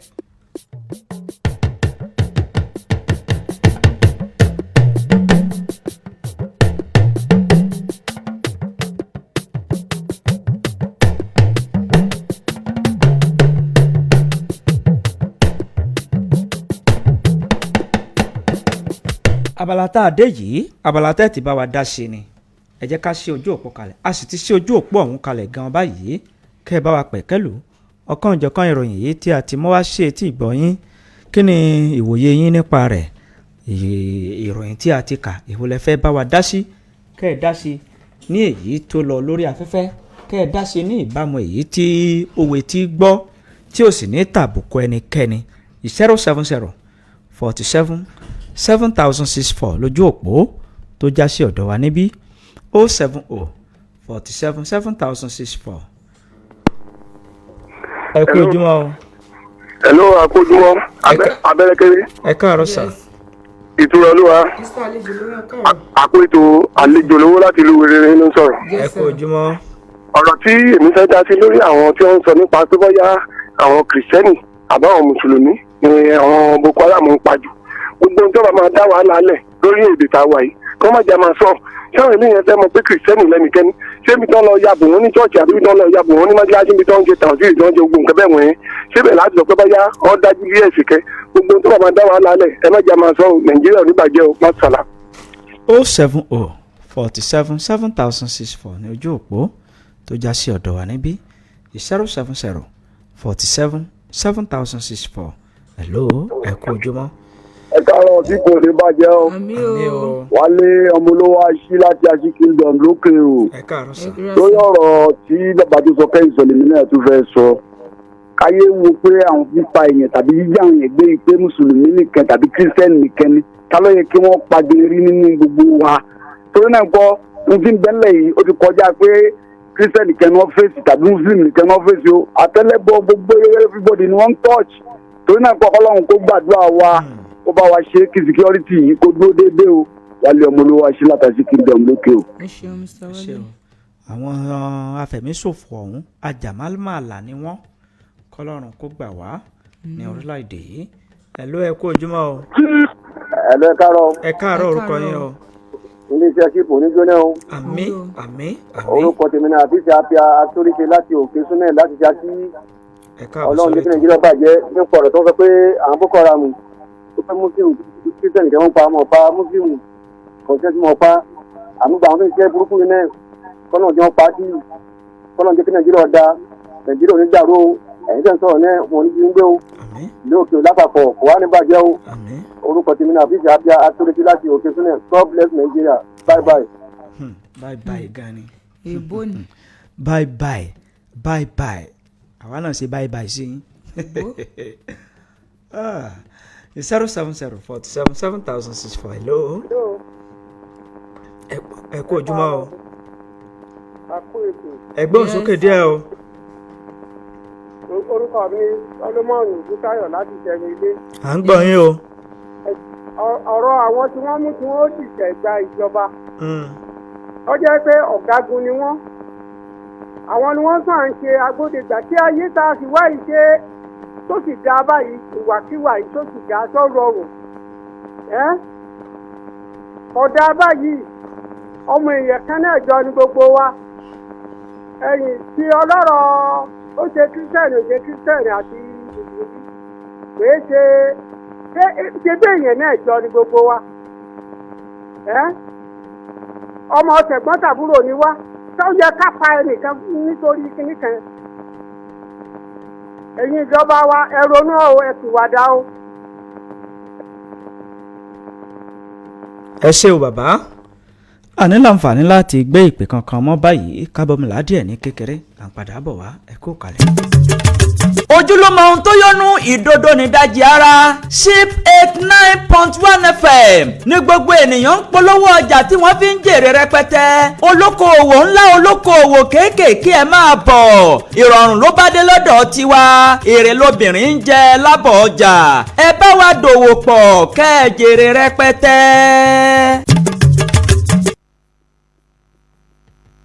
yéé orí mi ò tẹ́mi mi ò ní bọ́ báyìí. aya mi ewo tún ni báyìí. baálé mi orí fífọ́ àti nínú rìn náà ni. orí fífọ́ ẹ̀wẹ̀ ara yíyún ni tàná ewo tún ni torí fífọ́ àti nínú báyìí bẹ́ẹ̀ ló ti fìgbà kan pariwo pé gbogbo ara rẹ̀ ní kúta ìta yìí. ẹ wo baálé mi kó tiẹ̀ yé mi àfi bí ìgbà pé èmi ni gbogbo àìsàn ilé ayé yìí ń ṣe. ọ̀dà kò sí wàhálà èmi náà ti jáde sọ̀rọ̀ ara mi mo dira rẹ wá ni ó yá gbà gbẹlura ajẹ́bí idán ni istijaba ashifau oil ni wọ́n pè. ẹ wo ẹ bá mu baálé mi ṣáà jẹ́ ní tiẹ̀ kọ́kọ́ lò náà. aya mi bọ́ wà lára rẹ báyìí. baálé mi iṣẹ́ lára mi balẹ̀ wẹ̀sì àfi bí ìgbà pé kinní òun ló fi àìsàn síbẹ̀. mẹ́bí mo sọ fún ọ istijaba ashifau oil lórúkọ rẹ̀ ajẹ́bí idán àkùnlálá oògùn tó ń wa ìṣàn oríṣiríṣi àìlera ara eléyìí tó lè mọ fi ọ lápẹ́ bíi ara yíyún orí fífọ́ kí ara àbẹ́sẹ̀ mọ kúta ìta ara ríro ara yíyún tẹ́ ẹ mọ́ rọpárọsẹ̀ àti bẹ́ẹ̀ bẹ́ẹ̀ lọ wo iṣẹ́ rẹ̀ pọ̀ ju owó ẹ lọ. àjọ nafdac fòǹtẹ̀ ló gbà iléeṣẹ́ istijaba ashifau limited ló ń pọ́n tó ń pín tó ń ta olú iléeṣẹ́ wọn kalẹ̀ sí istijaba house ládojúkọ depo ultrasound alálùbọ́sà nílùú ọ̀yọ́ tí ẹ̀ka iléeṣẹ́ wọn sì wà ládojúkọ ilé epo abbas ní odòòrì agbowó road ìwó ní ìpínlẹ̀ ọ̀ṣun ẹ̀rọ ìbánisọ̀rọ̀ wọn ni 09032648014 ẹgbọ́n lẹ́ẹ̀kan sí 09032648014 àǹfààní wà níléeṣẹ́ wọn fáwọn alára tó tà tí wọ́n bá fẹ́ máa kó lọ́pọ̀ yanturu istijaba ashifau oil agbógbá àrùn má gbẹ̀jẹ̀ ni ìwọ náà dánwò lónìí wàá gbà pé ọlọ́run fẹ́ nìkan ṣe jẹ́ nìkan lọ. ẹ kú kalẹ̀ ẹ̀yin aráalé abala tá a wà yìí ní iléeṣẹ́ istijaba ni wọ́n ṣe onígbọ̀wọ́ rẹ̀ láti jẹ́ kí àwọn ènìyàn ìlú kí wọ́n mọ nǹkan tí iléeṣẹ́ yìí tó gbé lọ́wọ́ àti àwọn nǹkan tí wọ́n ń ṣe àti àǹfààní tí àwọn ará ilé tí wọ́n lè jẹ ní iléeṣẹ́ yìí àwọn aláṣẹ àti olùdarí iléeṣẹ́ yìí wọ́n ti wà nínú yàrá agbára pẹ̀lú wa láàárọ̀ yìí dókítà ẹ kí àwọn ará ilé. ẹ káàárọ̀ olóòtú. àdúpẹ́. kí ẹ̀yin náà ẹ kú iṣẹ́ látàárọ̀. àdúpẹ́ o. ọlọ́run kún yín lọ́wọ́. mo kí ẹ̀yin olùgbọ́ wa ní gbogbo ibi tí atẹ́gùn ìkànnì alálùbáríkà yìí fẹ́ dé ìlera ẹnìkọ̀ọ̀kan wa ọlọ́run níjó di fíafíà ọlọ́run ó dúró tì wá ọlọ́run ó sì já ara nígbà. ó kọ iléeṣẹ́ wa ní istijaba ashifau limited iléeṣẹ́ tí a ti ń ṣe ìwòsàn súnà tọ́lọ́ngbọ́ akalẹ̀ sí alálùbọ́sà ní ọ̀yọ́ aláàfin ọlọ́run wá fi mí ṣe alákòóso àti olùdásílẹ̀ iléeṣẹ́ náà ní ìlú ọ̀yọ́ aláàfin. tó ẹ káàbọ̀ sí orí ètò torí pé tá a bá ti rí yín báyìí tí ò bá nídìí obìnrin kì í jẹ́ kúmọ́lú tí ò bá sì nídìí ẹ̀sẹ̀ kì í déédéé ṣẹ́ kí ni ìdí tá a tún fi rí yín láàárọ̀ yìí lórí ètò wa. ẹ ṣeun ẹ rí i pé láti bí ọjọ́ mẹ́ta la ti ń ṣe ọ̀sẹ̀ ìlera ní òkè òun bí so ọ̀sẹ̀ ìlera yìí a bẹ̀rẹ̀ ní ìjẹta àná òní ni yóò parí. òní ni ó parí. òní ni ọ̀sẹ̀ ìlera lọ́jọ́ mẹ́ta yóò parí. níbo wá lẹ̀ ń lò fún ọ̀sẹ̀ ìlera náà. ní ilé ẹgbẹ́ tílọ̀ ilé tó wà ní ẹgbẹ́ iléeṣẹ́ CPFM tá a wà yìí ibẹ̀ náà ni àwọn èèyàn ti ń wá láti jẹta tá à ń tọ́jú àmọ́ oníbejì ni ó jẹ́ lónìí láti tọ́jú àwọn èèyàn ní òkè ò lónìí bẹ́ẹ̀ náà láti tọ́jú àwọn èèyàn ní ìgànná. aago mélòó wà lókè aago mélòó wà ní Ghana. a ti bẹ̀rẹ̀ náà nù aago 9 la bẹ̀rẹ̀ ní Ghana. lónìí yìí náà. bẹ́ẹ̀ ni ní ọjà torí a ní store náà ní Ghana. so ní ọjà Yàntẹ́ níbi mọ́sálásí ọba mọ́gàjì àti sọ fáwọn èèyàn tí wọ́n pè wá pé ká dákun ká tún kàn sáwọn náà. ọjà kílẹ̀ pé. ọjà Yàntẹ́. ọjà Yàntẹ́ nílùú Ìgànná bẹ́ẹ̀ ṣe wà ní ìlú Ìgànná ẹ̀ tún wà lókè ò láàárọ̀ yìí náà. bẹ́ẹ̀ ni a kùn la wa so ọ̀nà méjèèjì náà lẹ́sìn ti ṣàyẹ̀wò so ọ̀nà méjèèjì náà lẹ́sìn ṣàyẹ̀wò. kò ní sí pé mo ṣàyẹ̀wò lókè kò sí rẹ̀ ní Ghana. but lónìí ẹgbẹ́ àtijọ́ta mo ń sọ pé tòní lákòókò tó pọ̀ so aago 12 òun la parí. àti Ghana àtòkè o. aago 12 inshallah. méjèèjì papọ̀. tá a padà sílùú Ọ̀yọ́ tó bá tiẹ̀ lé díẹ̀ ní ó lè so gbẹ̀yìn tẹ́ ẹ wà ní àwọn ìlú bíi Gàngàn Ẹlẹ́kọ̀ọ́kan Ewérelé gbogbo àwọn ìlú yẹn tẹ́ ń pè wá pé àti wá sí òkè o so àfúnláyè wákàtí mẹ́ta yẹn so kẹ́yìn náà wá jàǹfààní ní Ìgànná ní ọjà Yàntẹ́ àbí kẹwàá sókè o ní ẹgbẹ́ iléeṣẹ́ ìgbóhùnsáfẹ́fẹ́ CPFM. tó pẹ̀lú ọ̀rọ̀ tẹ́ sọ yìí àwọn ènìyàn tí wọ́n ṣẹ̀ṣẹ̀ ń gbọ́ wa fún ìgbà àkọ́kọ́ kí ni kí wọ́n máa mú bọ̀ wá. ẹgbẹ́ ká tó tiẹ̀ lọ bẹ̀rù tó gbé ẹlòmíì sẹ́ ń gbọ́ wa tí ò mọ̀ tá à ń ṣe iléeṣẹ́ wa so níléeṣẹ́ Istijaba ìwòsàn súnà la gbé dání tí Ọlọ́run sì ń fún wa ṣe àwọn oríṣiríṣi nǹkan la sì ń pèsè à ń sọ̀rọ̀ nípa àìsàn rọpárọsẹ̀ so a sì ń sọ ní tí Ọlọ́run lò wá fún láti fi tán ìṣòro yẹn a sọ̀rọ̀ nípa ọ̀fà ara àwa mọ̀ ẹ̀yọ̀ ràkúnmí wá níjà àtìjẹta tọ́pọ̀lọpọ̀ yẹn sì ń wá rà pé ẹ̀yọ̀ ràkúnmí iṣẹ́ tí ń ṣe iṣẹ́ tó pọ̀ ni tó pé tí ẹgbẹ́ mo sọ pé ọ̀pọ̀lọpọ̀ yẹn ló ti lọ ra nǹkan mímu lọ́dọ̀ àwọn tán tà ká sọ pé bí àgbo so ẹlòmíràn ní òun òríṣẹ́ rẹ̀ àwọn tán sì ta fún ọ wọ́n mọ tán tà kì í ṣe rọ́nà tà fún ọ àwọn ẹni tó jẹ́ sí pé ojú oorun lòun ti ń jẹun tó wá mú nǹkan báyẹn kò lè rọ́nà àbáyọ tó bá nǹkan tó nídìí ni tí ó ba gbogbo nǹkan tí ń dọ̀la àmúnú ara rẹ̀ jẹ́ bí ẹ̀yọ̀ ràkúnmí ṣàwárí ẹ̀yọ̀ ràkúnmí òun ó ṣiṣẹ́ ìlera yóò tún wá ṣiṣẹ́ ìtúsílẹ̀ ara so iṣẹ́ tó ń fi yàtọ̀ nìyẹn tó bá mú àgbo bá ní ìsìn ìbànúkẹ́ ní òkè ọ̀fọ̀ àmọ́ ẹ̀yọ̀ ràkúnmí yóò jẹ́ olókun okun méjì ní ó wà hẹ́dì ní ti tèèyàn ó tún wà hẹ́dì ní tìjọ́ mọ̀kùnrin ṣébi pé tó bá dọ́dọ̀ ẹlẹ́à bí àǹtí ìtùnú nísìn ẹ̀rọ mẹ́ta ni ó fọ́ láyé ìtura ni tó dúpẹ́ fọlọ́ so wọ́n ní ẹ̀yọ̀ ṣúgà ní ìwọ ìtọ̀ rẹ̀ ń pọ̀ jù ní fúnpá gbogbo ẹ̀ lẹ́yìn ràkúnmí ń ṣe so ẹ̀rọ pàrọ̀ṣẹ̀ yẹn ó pọ̀ láwùjọ nísìn a sì jẹ́ òye wa pé ìfúnpá gíga ó lè ṣokùnfà kẹ̀kẹ́ gbogbo ẹ̀ náà lọ́fà ẹlòmíì bá ti wúkọ́ báyìí ó ní àwọn tó ti dé o so níléeṣẹ́ Istijaba ẹ̀rọ ràkúnmí ẹ̀ Ọlọ́run lò wá fún gan tí àwọn èèyàn ti ń dúpẹ́ lórí ẹ̀ bákan náà àwọn kan táwọn ń pèsè níléeṣẹ́ Istijaba so téèyàn bá lọ́fà ara náà tó ń jẹun lójú àbí tó bá ti mú yóò dùpẹ́ fọlọ́ so a ní Istijaba Sifa oil ṣẹ́rí òróró yìí gbogbo ẹni tí ò bá tì ní gbìyànjú lọ ní bóyá níléeṣẹ́ wa lówó náà báwọn tó ń bá wa tà á torí pé oríṣiríṣi nǹkan ní mọ̀ ṣẹlẹ̀ láàrin òru ẹlòmíì kò ní first aid treatment kankan lé so ẹ̀ẹ̀kan náà èèyàn lè pariwo wọn ẹnìkan sọ pé ìyàwó ó kàn pariwo báyìí ní ìbálẹ̀ mi dáadáa so bọ́ọ̀hún ṣe wá rò pé òun mọ̀ ní oríṣi àbọ̀n kan ti bù fún un báyìí tó ń fi rárá ó sì lágùn wá so òróró yìí dáa gẹ́ ó ṣe pé yẹn gbà àwọn NRC òru náà ràn wá tó bá ti fòró ìpara ó dá padà fún wọn nìyẹn so òróró yìí bẹ́ẹ̀ ni anti-devil oil ni so ìjọba dẹ̀ fún tẹ̀jẹ́ iṣẹ́ tó ń wá ṣe iṣẹ́ tó pọ̀ ní bó ṣe ń ṣe ìtúsílẹ̀ ara tó lálàáfíà náà ní ti ṣe ti ètò súná so ara ń rò wọ́n ni orí ń fọ́ ni ìwọ oorun sùn ní méjìlá lọ́wọ́ àìróorun sùn pín sí. dókítà ìdúrónà kẹ́ tó lọ bí nǹkan tẹ́ fẹ́ sọ ná torí ńgbà tẹ́ ń sọ lórí àwọn òróró yẹn ó ẹ ti ń sọ wípé àwọn tí anti-devil kìíní ló ń ṣiṣẹ́ fún ṣé iléeṣẹ́ yín ẹ máa ń yẹṣẹ́ wò fáwọn èèyàn ni àbí báwo káwọn aráalé mọ̀ o. irọ́ o gbogbo àlàwà máa ń sọ kì í ṣe pé torí wípé a sọ pé anti-devil àwọn ògbélésẹ̀ kalẹ̀ tó ká máa yẹṣẹ́ wò. yẹṣẹ́ wò. iṣẹ́ táwa ń yẹ̀wò àwọn ẹ̀rọ ìgbàlódé ni a ní àwọn ọmọ sí ńlá ta import wa tẹ́yìn bá àwọn tó ń gbọ́ wa lọ́yẹ̀ wọn mọ̀ tẹ́bá délé sí wa big store ni ta dẹ̀ ń fi àwọn machine tó gbó ìsàn blood circulating machine wà bẹ́ẹ̀ tẹ́bí tó bá ti dúró lára rẹ̀ báyìí pé yẹn ní stroke ọdún 10 láàrin ọ̀sẹ̀ kan yóò dìde. So àní èyí tí ẹ̀yọ ṣúgà ìtọ̀ ṣúgà wò ẹ̀yọ ṣúgà àgbàbí ìṣẹ́yọ náà ni. bẹ́ẹ̀ ni. So èyí tí yẹ ìfúnpá wọn náà mo fi sọ pé tí òun sùn nísìn méjìlá wo gbèsè wá dọ̀dọ̀ tiwa ẹlòmíà lòun fẹ́ rò ó àní kọ́kọ́ ta fún ọ kí ló fà á tó fi rò ó sàn ẹni tó jẹ́ sí pé bpa wà ní 100 110 tó sì lóun rò ó sùn sàgbé pé bpa wà balance àwọn wà fojú tẹ́yẹ máa ń sàṣìyàn tó ń pèsè dáyàn yẹn lè mọ̀ rò ó sùn àwọn wà fojú spiritual gbé òkè àti mọ̀ tí ń ṣe ọ́ ní tí product wa ti fi yàtọ̀ nìyẹn so tẹ́yẹ òróró yẹn ó ṣiṣẹ́ fún ara yíyún ìwọ ní parcel store lè rìn dáadáa ó ń ṣiṣẹ́ fún bákan náà ìwọ́n ti spiritual aspect ní wípé èèyàn kéèyàn máa jẹun lójú oorun kó mọ̀ sí ìbálòpọ̀ ojú oorun gbogbo nǹkan yóò da ìmọ̀ fa ìdíwọ́ àti ìdènà sí ìdàgbàsókè ọmọnìyàn so bákan náà ìkórìíra mo mẹ́nu bá ẹlòmíín fáìn débi pé kò wọ́kọ̀ pé ẹlòmíín ò bóyá obìnrin ti pọ̀ tó kò wọ́bìnrin fẹ́ àmì ń bẹ lára rẹ̀ ní ọlọ́run mọ́ di ẹnì kankan wá mọ́lẹ̀ àwọn tá à ń tọ́jú àwọn èèyàn kékeré ṣe ẹni tí ò rí ṣe nìkan o àwọn tí wọ́n ní owó tààrà tó jẹ́ gbẹ̀lómi phd ò dà tí ò ti kọ́kọ́ pé so àti witness yẹ tí ò níye níléeṣẹ́ ìsìjàmbá so owó ìdá gan tó bá ti fi parapẹ àwọn obìnrin ó bú ọbí èèrà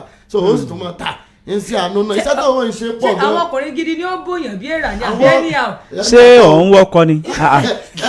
kí ẹ báwo yàn béèrè lé. ó jẹ́ sí pé àti ọlọ́run níbẹ̀ láwọn kí sọ̀rọ̀ mo máa ń sọ kí sọ̀rọ̀ tó fi ń dé tàbí fi ń dé àwọn owó tán import ó máa ń pẹ́ àtòrí gbígbà àtòrí títù ni ó máa ṣù wọ́n. àwọn ẹni rẹ tó pé tí àwọn ẹ̀mí kẹ́mi tán dá ìlànà bá ti sá fún yẹn àwọn ẹ̀mí gidi náà súnmọ́ so ìdí tó owó ìfi dáa nù tó yẹ pé àwọn tí mo ti ń sọ̀rọ̀ nísìnyí àwọn nǹkan wọ́n ti mọ tí mò ń sọ tí wọ́n ti understand so iṣẹ́ tó owó ìṣe dáa gan ìsìjàmbá àṣẹfọ̀ yóò jò lálàáfíà tó sùn dára ló náà ẹnìkan náà wò ó sùn àwọn fún lòun nígbò dáa náà òun yóò mọ̀ tó ti fẹ́ máa sùn jù.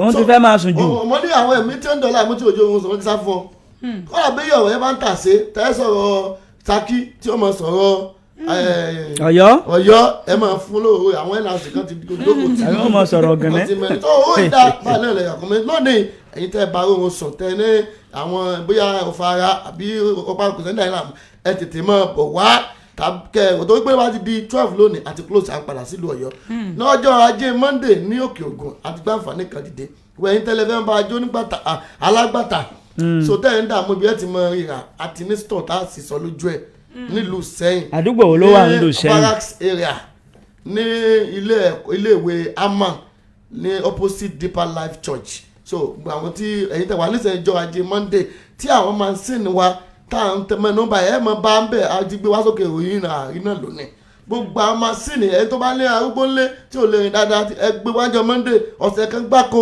so tabasi pa ọ̀sẹ̀ kan náà ibẹ̀ náà ni store wa wà permanent tẹ́tì máa bá wa ní gbogbo gbà tàbí àwọn alágbàtà wa tó tún wà káàkiri ẹ lọ kàn sí wọn kẹ lọ rà bí ìyá wa ẹlẹ́yà medicine store ní ìlú Òkè o ẹ rẹ yọ̀rà kún mìíràn lọ́dọ̀ wọn ẹ rí parara ọ̀dọ̀ ẹlẹ́yà wa ẹlẹ́yà ni mo sọ o tí wọ́n ń tó oògùn tàbí ní Gànà ọ̀dọ̀ Yálà Latif medicine store lọ́pọ̀sìtì bàbá aládùn ní house. táwọn èèyàn bá ń bọ̀ láàárọ̀ yìí kí ni kán máa mú bọ̀. tàbí ẹjẹ ń pe méjì sí tàbí ìgàngàn so àwọn èèyàn wa tó wà ń bẹ̀ náà àwọn náà nílò òwúrò ẹ̀dọ̀ Mr. Hakeem ní Òkè Ọlá tàbọ́dọ̀ Abu Malaika Imam Abu Malaika ní Tápà tàbọ́dọ̀ Ọlá Olúwa medicine store ní Àdó Àwáyé àti bẹ́ẹ̀ bẹ́ẹ̀ lọ ẹ̀yin náà lè pè wá kí ẹ darapọ̀ mọ́ wa ká sì mọ polongo yín ẹ mọ bá wa ta alára tó ta tẹ́ bá ń bọ̀ láàárọ̀ yìí 2,000 naira òní o ká táwọn èèyàn san 4,000 ní but àṣẹ̀dínwó nítorí bá kókó ìṣerí tẹ́ bá san 2,000 yín wọ́n sọ àwọn àyẹ̀wò fún yín èyàn tí àyẹ̀wò rẹ bá ń pọ̀ jù àwọn òwò ṣé onítọ̀ ṣúgà tàbí kí ni sí ọ́ ṣé o ṣe prostate ní dọ́là á sì tọ́jú ẹ̀ tí òun ó sì dúpẹ́ fọlọ́. dókítà nítorí àkókò wa ẹ fi pẹ̀lẹ́pẹ̀lẹ́ kẹ́ ẹ fi pe ẹ̀rọ ìbáraẹnisọ̀rọ̀ yín. 090 32 64 80 14 090 32 64 80 14 090 32 64 80 ẹ má 14. gbàgbé o gbogbo ẹ̀yin tẹ́ wà nílùú Ìgànná ní ọjà Àyàntẹ ní mọ́sálásí Mọ́gàjí ibẹ̀ ni ẹ ti pàdé tó bá ti kọjá aago 12 ìyókù tún dọ̀yà Aláàfin o. tó ó dà ẹ kó àtótónu lọ́ní àti àárọ̀ ẹ máa lọ gba ìpè níta Ọlọ́run ó jẹ́ kí ajé wá ẹ ṣé púpọ̀. yéé orí mi o tẹ́mi mi ò ní bọ́ báyìí. aya mi èwo tún ni báyìí. baálé mi orí fífọ́ àti nínú rìn náà ni. orí fífọ́ ẹ̀wẹ̀ ara yíyún ni tàná èwo tún ni torí fífọ́ àti nínú báyìí bẹ́ẹ̀ ló ti fìgbà kan pariwo pé gbogbo ara rẹ̀ ní kúta ìta yìí. ẹ wo baálé mi kó tiẹ̀ yé mi àfi bí ìgbà pé èmi ni gbogbo àìsàn ilé ayé yìí ń ṣe. ọ̀dà kò sí wàhálà èmi náà ti jáde sọ̀rọ̀ ara mi mo dira rẹ wá ni ó yá gbà gbẹlura ajẹ́bí idán ni istijaba àṣìfáwọ́ oil ni wọ́n pè. ẹ wo ẹ bá mú baálé mi ẹ ṣàjẹ́ ní kọ́kọ́ lò náà. aya mi bọ́ wà lára rẹ báyìí.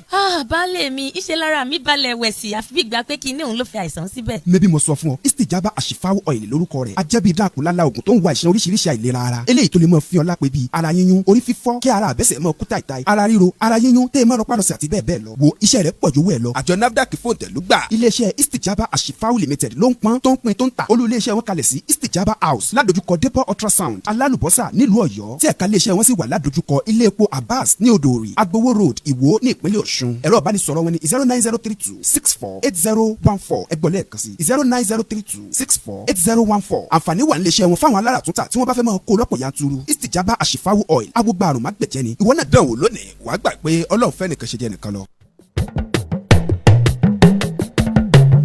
ẹ káàbọ̀ padà níbi tí a ti lọ polówó ọjà tí abala tí iléeṣẹ́ istijaba tí wọ́n ṣe onígbọ̀wọ́ rẹ̀ ní báyìí ẹ̀yin ènìyàn wa ẹ já jọ sọ̀rọ̀ nípa ètò fìjìláńtẹ́ kí ló ń ṣẹlẹ̀ nípa ètò ààbò ládùúgbò yín kí lẹ fẹ́ jẹ́ kí àwọn ará ìlú mọ̀ nípa ọ̀kan ọ̀jọ̀kan àwọn nǹkan tó ní ṣe pẹ̀lú ètò ààbò ẹ jẹ́ ká jọ pẹ̀kẹ́lù torí pé nǹkan tá a bá lè mójú kúrò níbẹ̀ àmójútó ni 070 47 7064 070 47 7064. Hello. ẹ káàárọ̀ o. ẹ yí rédíò yìí lọlẹ̀ o. 070 47 7064 lójú òpó.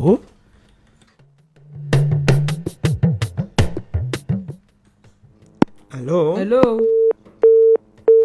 070 47 7064 070 47 7064 lójú òpó tó já sí ọ̀dọ̀ wa níbí 070 47 7064. Hello. ẹ jẹ́ dé yín lọ sílẹ̀ o. à ń gbọ́ yín o. Hello.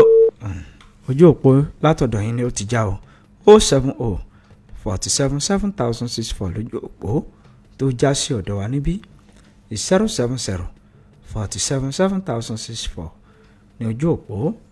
Hello ẹ kú ojúmọ́ o. ẹ káàárọ̀ o. ẹ káàárọ̀ o.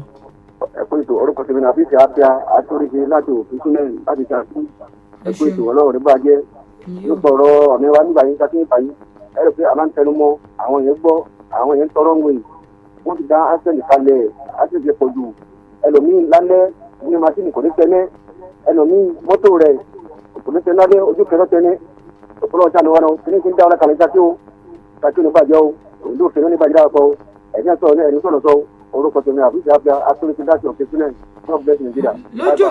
lójú òpó ayélujára Facebook àrí Yusuf Fọlárànmíwá FJ wọn kí wa olórí ọmọtẹ ìṣọlá túnjí Ismail Ayuba wọn kí wa Adéṣọpé Joseph Ismail Ayuba Shuaib Adéwọlé Ìjọlá Olúwakẹ́mi wọn kí wa Shitu Adam Akínwùmí Kamarudeen Akọ́lé Wàsíù Abíọ́lá Sunday Bámikárere Fẹ́mi wọn kí wa hello. Ẹ̀lọ́ káàárọ̀ ẹ̀kú ètò. Ọlọ́run ló ń ṣètò orúkọ yín. Orúkọ mi ni Abúkátó Olúbọ́dún láti Ṣakí. Adáfún abẹ ọ̀nẹ́rẹ́bù Gbẹ̀ngà Akínọlá ọ̀nà tí wọ́n títì sí wọn báwọn pe ilẹ̀ tí wọ́n ń dà sí títì ibi tún lè ta àwọn èèyàn ń tajà tí wọ́n ń jẹ ilẹ̀ tó ti pọ̀ ń bẹ̀ o ilẹ̀ tó ti pọ̀ kí wọ́n dákun kí wọ́n wá. níbi túnlé yẹn. wọ́n táyẹn mọ́ ń dúró kí àwọn kò fi kọjá ní. ilẹ̀ ń tẹ́lẹ̀ tí wọ́n gbé kalẹ̀ bí kọ́ mọ sùkú òtò ní o. àwa rọ̀ ní egun gbẹ̀ngà kí ọlá kí wọ́n pé káwọn èèyàn náà kó o. oníbàjẹ́ orúkọ mi sátó olúbọdún gọ́ọ̀bẹ̀tì nàìjíríà láti Ṣakí. ẹ ṣe o ààyè tí wọ́n ń sọ yìí ó jẹ́ àárín ọjà Ṣàngó ní ìlú Ṣakí ọ̀nà oníbejì tó àwọn èèyàn yín ni wọ́n rọ̀ yín yìí o Honorable Gbẹ̀ngà Akínọlá ní ìlú Ṣakí. Lateef Taiwo Aṣọre Murità làwọn kí wà Lájì Jímọ̀ Ìyániwúrà Rasheedat Adẹ́rìntàn Moshood Báyìláàbù Taiwo Ọ̀jẹ́lékè Alábẹ́lówó Suliat Kòfòrọ̀lá hello. ẹ káàárọ̀ o. ẹ káàárọ̀. ẹ kú ojúmọ́ o. ẹ sà ẹ kú iṣẹ́ látàárọ̀ àníṣe lásán. àmín Ọlọ́run. àkéjì tèmi rí sí. orúkọ yín àti rẹ́sà lọ. orúkọ yín. orúkọ mi ni ọmọ alákà. láti lówó. láti òkè o ní ìṣíà. àwọn ń gbọ́ yín. láti rẹ́sà lọ sí kífà yẹn nínú kọ́tà yẹn wọ́n ń ṣèdọ̀tí síbẹ̀ ìgbọ̀nsẹ̀ wọ́n ń ṣe síbẹ̀ wọn ò dẹ̀ ní kú tá a bá tún sọ fún wọn wọ́n tó sọ ọ́ dìjà mọ́ wa lọ́wọ́ ni abẹ wọn wọ́n bá kéèké wọn bá ṣàtúnṣe sí. ẹni tẹ́ bá ti sọ fún tó sọ dìjà mọ́ yín lọ́wọ́ ẹ dárúkọ rú wọn tàbí kẹ́ lọ bá wọn kẹ́ lọ fi tú àwọn tó jẹ́ àwọn olórí agbègbè lọ́wọ́ ẹ fi tó wọn létí wọ́n mọ̀ nípa ẹ̀ tí wọ́n bá wá ti gbọ́ irú ìgbésẹ̀ tó bá kù èyí ó mọ̀ nǹkan téèyàn ó ṣe lórí ẹ̀. ẹ ṣe o 070 47 7064 ní ojú òpó tó já sí ọ̀dọ̀ wa ń bí. àyànṣọlá asis wọn kí wa Raji Nasrullah Taiwa ní Gilaje Janet Kẹ́hìndé Adédọ̀kun Lukman Adédayọ̀ Gadigashi David Ọlákòjọ Ìdòwú Londona Sodiq wọn kí wa. ẹ kú ojúmọ́ o. ẹ káàárọ̀ o. ẹ káàárọ̀ o. iléeṣẹ́ sì kò ní bàjẹ́ o. àmín. àǹtí ìtura kú iṣẹ́ o. ẹ ṣé o. orúkọ mi Lóríjídé alias Balùkọ̀nà láti ìlú Ìgangan. à ń gbọ́ yín sà. èyí ni bí ìgbà kẹta tí mo ti ń sọ̀rọ̀ lórí iṣẹ́ rédíò yìí ọ̀nà wa ò dáa tẹ bá lọ sí ọ̀nà Àsùnmẹ́ra kódà máṣíìnì ò lè kọjá ń bẹ̀ ọ̀nà tó wà láàrin ìgboro gangan gbogbo ọ̀nà wa ó bàjẹ́ ni ẹ̀jọ̀ ń tó lọ lọ́run abẹ ọ̀nà rébò wa Akóredé wọ́n dẹ́kun wọn fún wa ní ọkọ̀ wọ́n bá wa gbé àwọn ọ̀nà yìí bẹ́ẹ̀ ni àwọn ọ̀nà ìdìyẹn gbogbo ibi tó ń jẹ́ tí ń jáde àgbádùn ọ̀nà ara àkókò ẹ̀rùn láwàyé àti ìwà àkókò òjò abẹ̀wọ́n ni o ilé sì kò ní bàjẹ́ o. àmì ẹ ṣé o 070 47 7064 ní ojú òpó. àtọ̀yìb ọmọ ṣéwù wọn kí wa Kírùmí Abọ́sẹ̀dé wọn kí wa Ìtàyàn Rónkẹ́ Amos Adébáre Ọmọlára Àjàyí wọn kí wa Ebenezer Adélọ́wọ̀. hello. ẹ káàárọ̀ o. ẹ káàárọ̀ o. ìtura olúwa. ẹ káàárọ̀ o. ẹ káàárọ̀ sà o. aláàjì Babátúndé Onúkọ láti bọ́jẹ̀ ni o. àdúpẹ́. lórí ọ̀rọ̀ ìdọ̀tí tẹ̀wíta sí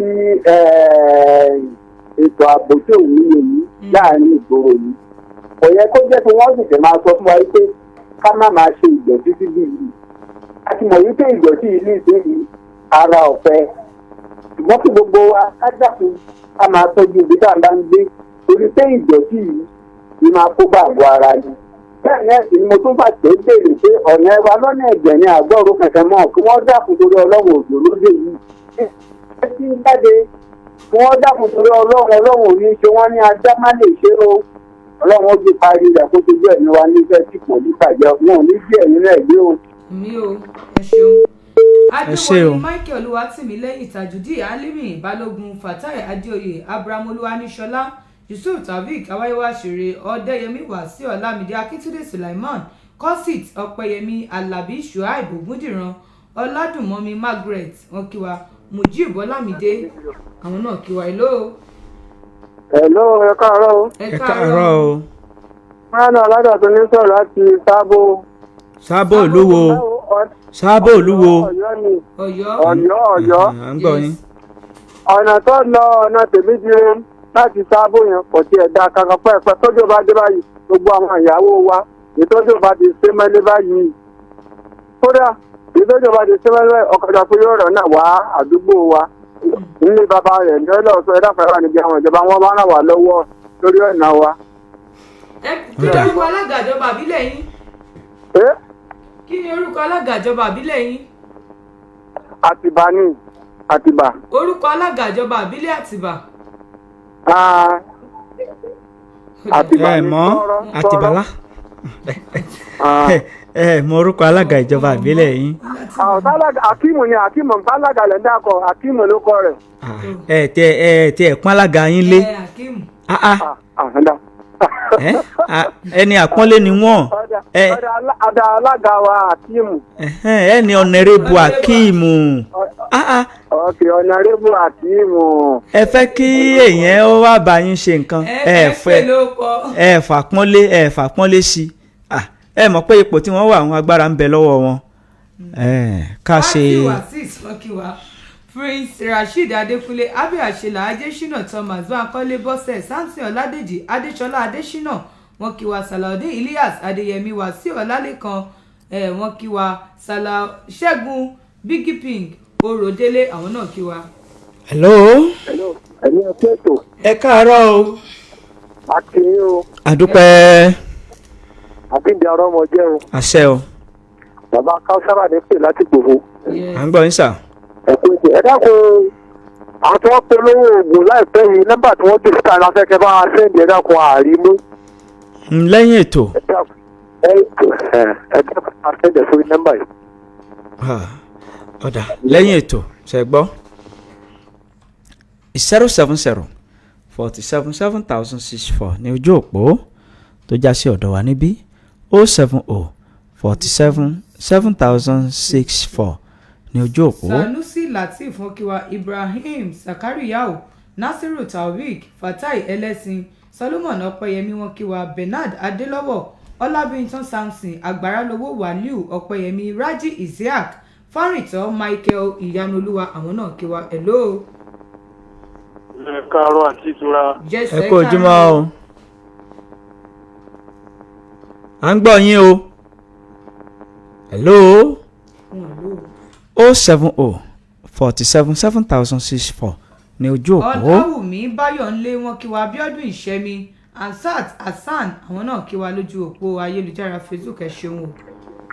Hello. Hello, ẹ káàárọ̀ o. Ìpè yín náà lágbè kẹ́yìn o. Ẹ káàárọ̀ o. Àpò ètò. Àdúpẹ́. Àti ìtura àpò ètò. Àdúpẹ́ o. Mọ́mí kọ́sùn mọ̀ ìbọ́lá látòrí tán. Ẹ káàárọ̀. Ẹ káàárọ̀ kò ṣe ọ̀nà. Yes ma. Gbogbo àwọn tó máa ń fún àwọn dábàá ló ń jẹ yìí. Ẹgbẹ́ ọkùnrin kan bá ń jẹ́ fífún wọn máa gbọ́ kọ́ máa dáńjẹ fífún fún wọn mọ́. Ní àwọn tó máa ń fún àwọn àgùntàn ló ń jẹ. Ọlọ́run kékeré yẹn mọ́lé ké wọ́n lè fi lẹ́ṣẹ̀ ọmọ yìí. Àtọ̀dọ̀ yín ló ti já o mọ́mì kọ́sìmọ̀ Àyẹ́bọ́lá. Àwọn àtọ̀dọ̀ yín ló àgùntàn ti kọ́ já. ló ń bá wí yẹn. Ó dàbí pé àgùntàn náà ni wọ́n ń pè ní dábà pé kí wọ́n máa fún wọn ní oúnjẹ ní ojú títì fún ọ̀rọ̀ tó ní ṣe pẹ̀lú ètò ààbò. A ní láǹfààní láti gbé ìpè kankan mọ́ báyìí nítorí àkókò wa ṣùgbọ́n ká tó máa lọ jẹ́ kí n fi àsìkò yìí kí Abẹ́rẹ́kéré Emmanuel tí ó ń ṣe ọjọ́ ìbí lónìí kọ́lọ́run Elédùmarè kó jẹ́ kí ọmọ náà kó dàgbà kó sì tó àgbà dà. Happy birthday to you, long life and prosperity. Ìgbà ọdún kan ni kí ọdún eléyìí kó má ṣe jẹ́ àṣemọ́ láṣẹ Ìdùmarè. Akẹ́ ọ àmín. Nínú ọlá nínú ọlá ìkú baálé ọ̀rọ̀ àwọn òbí ẹ̀ wọ́n ní fojú sunkún ẹ̀ gbogbo tí ń jẹ́ tọ́lọ́hún. Àmín. Gbogbo ohun tí ọba wa dáwọ́lé tí wọn náà fẹ́ dà láyé Ọlọ́run ó jẹ́ ó dà á. Àmín. Ikú ò ní pa o. We wish you and we celebrate you. We congratulate you on this special occasion of yours. Happy birthday to you, Emmanuel Adegbite. Emmanuel Abẹ́rẹ́kéré. Abẹ́rẹ́kéré mo ti fọlá Abẹ́rẹ́kéré Emmanuel Abẹ́rẹ́kéré. Káwọn fi léyìí káwọn fi ṣe lọ́nà lóko ọ̀rọ̀ lẹ́jọ́ nú. tó ẹ jẹ́ ká máa lọ ilé o torí ohun tó bá ti yá kan báyìí kò tún gbọ́dọ̀ pẹ́ mọ́ ni torí pé àkókò lówó ní ìkànnì tiwa. Mo tún fi àsìkò yìí sọ fún yín pé gbogbo ẹ̀yin tí ẹ bá fẹ́ ra block 1,000 naira ni. Ẹgbẹ̀rún kan náírà. Ẹ wá fi orúkọ sílẹ̀ kẹsì kọ iye tẹ bá fẹ́ kẹsì mú owó yín dání kò ṣe pé ó kọ 5 ó sọ pé ó ra 2 o rárá owó tó bá kọ ní kó ti mọ̀ pé wàá rà á. Kò sì sí ojú ìṣáájú kò sí pé ẹnìkan ó fowó kalẹ̀ ẹ̀yin kan tẹ ẹ̀ tí ìfowó kalẹ̀ wà ní àyítóra so mọ̀ mímọ́ ni. ìmọ̀ yín o ẹ mówó wá kẹ wá rà Tuesday ni wọ́n á gbé blọọkù yẹn wá and gbogbo ẹ̀yin tí ẹ bá fẹ́ kí wọ́n wá tajà ní ìlú yín bóyá ìlú yín jí ẹ̀ lé wá sókè o ẹ pè sẹ́yìn ètò ẹ lè pè mí sórí nọ́mbà yìí 081 39 17 94 01 081 39179401. ẹ dákun ìtẹ́ bá ní nǹkan tó wà important bíi block àbí lórí ọ̀rọ̀ ọjà ní kẹ́ pè mí o, ẹ má pè mí kẹ́ máa sọ àwọn ó ti yé wa, ẹ ṣeun. títí di ìgbà míì tí a tún jọ pàdé lórí àwọn ètò wa gbogbo, èmi á máa ní ká ní olówó lọ́rẹ̀ẹ́ nílọ́rẹ̀ẹ́ sọ pé kó ta ni lọ́rẹ̀ẹ́ o. nítorí ẹ̀ lẹ́mí ìtúró olúwa ọmọ adẹ́nìjì ṣe ń fi àsìkò yìí dágbére fún gbogbo ẹ̀yin lólùfẹ́ wa wípé ó dìgbà. bó sì jẹ́lẹ̀ gbọ́hùn ẹ̀yin alára wa kí yín wípé ẹ kú ìdarapọ̀ mọ́ wa, ẹ sì dúró tì wá bíi ká ṣe ọ̀run, àjọṣe wa kò ní bàjẹ́ láṣẹ Ìdùmarè. Abẹ́rẹ́kẹ́rẹ́ Adégbìtẹ́ lórúkọ mi, wọ́n dágbére lórí ìròyìn àjẹmọ́ná fún ti òwúrọ̀ òní wípé níbi orí mi ó ti là, ẹlẹ́dàá mi ò máa ṣáì gbé mi débẹ̀ dandan. Ìpàdé wa yóò tún di ìgbà kan, ó dìgbà.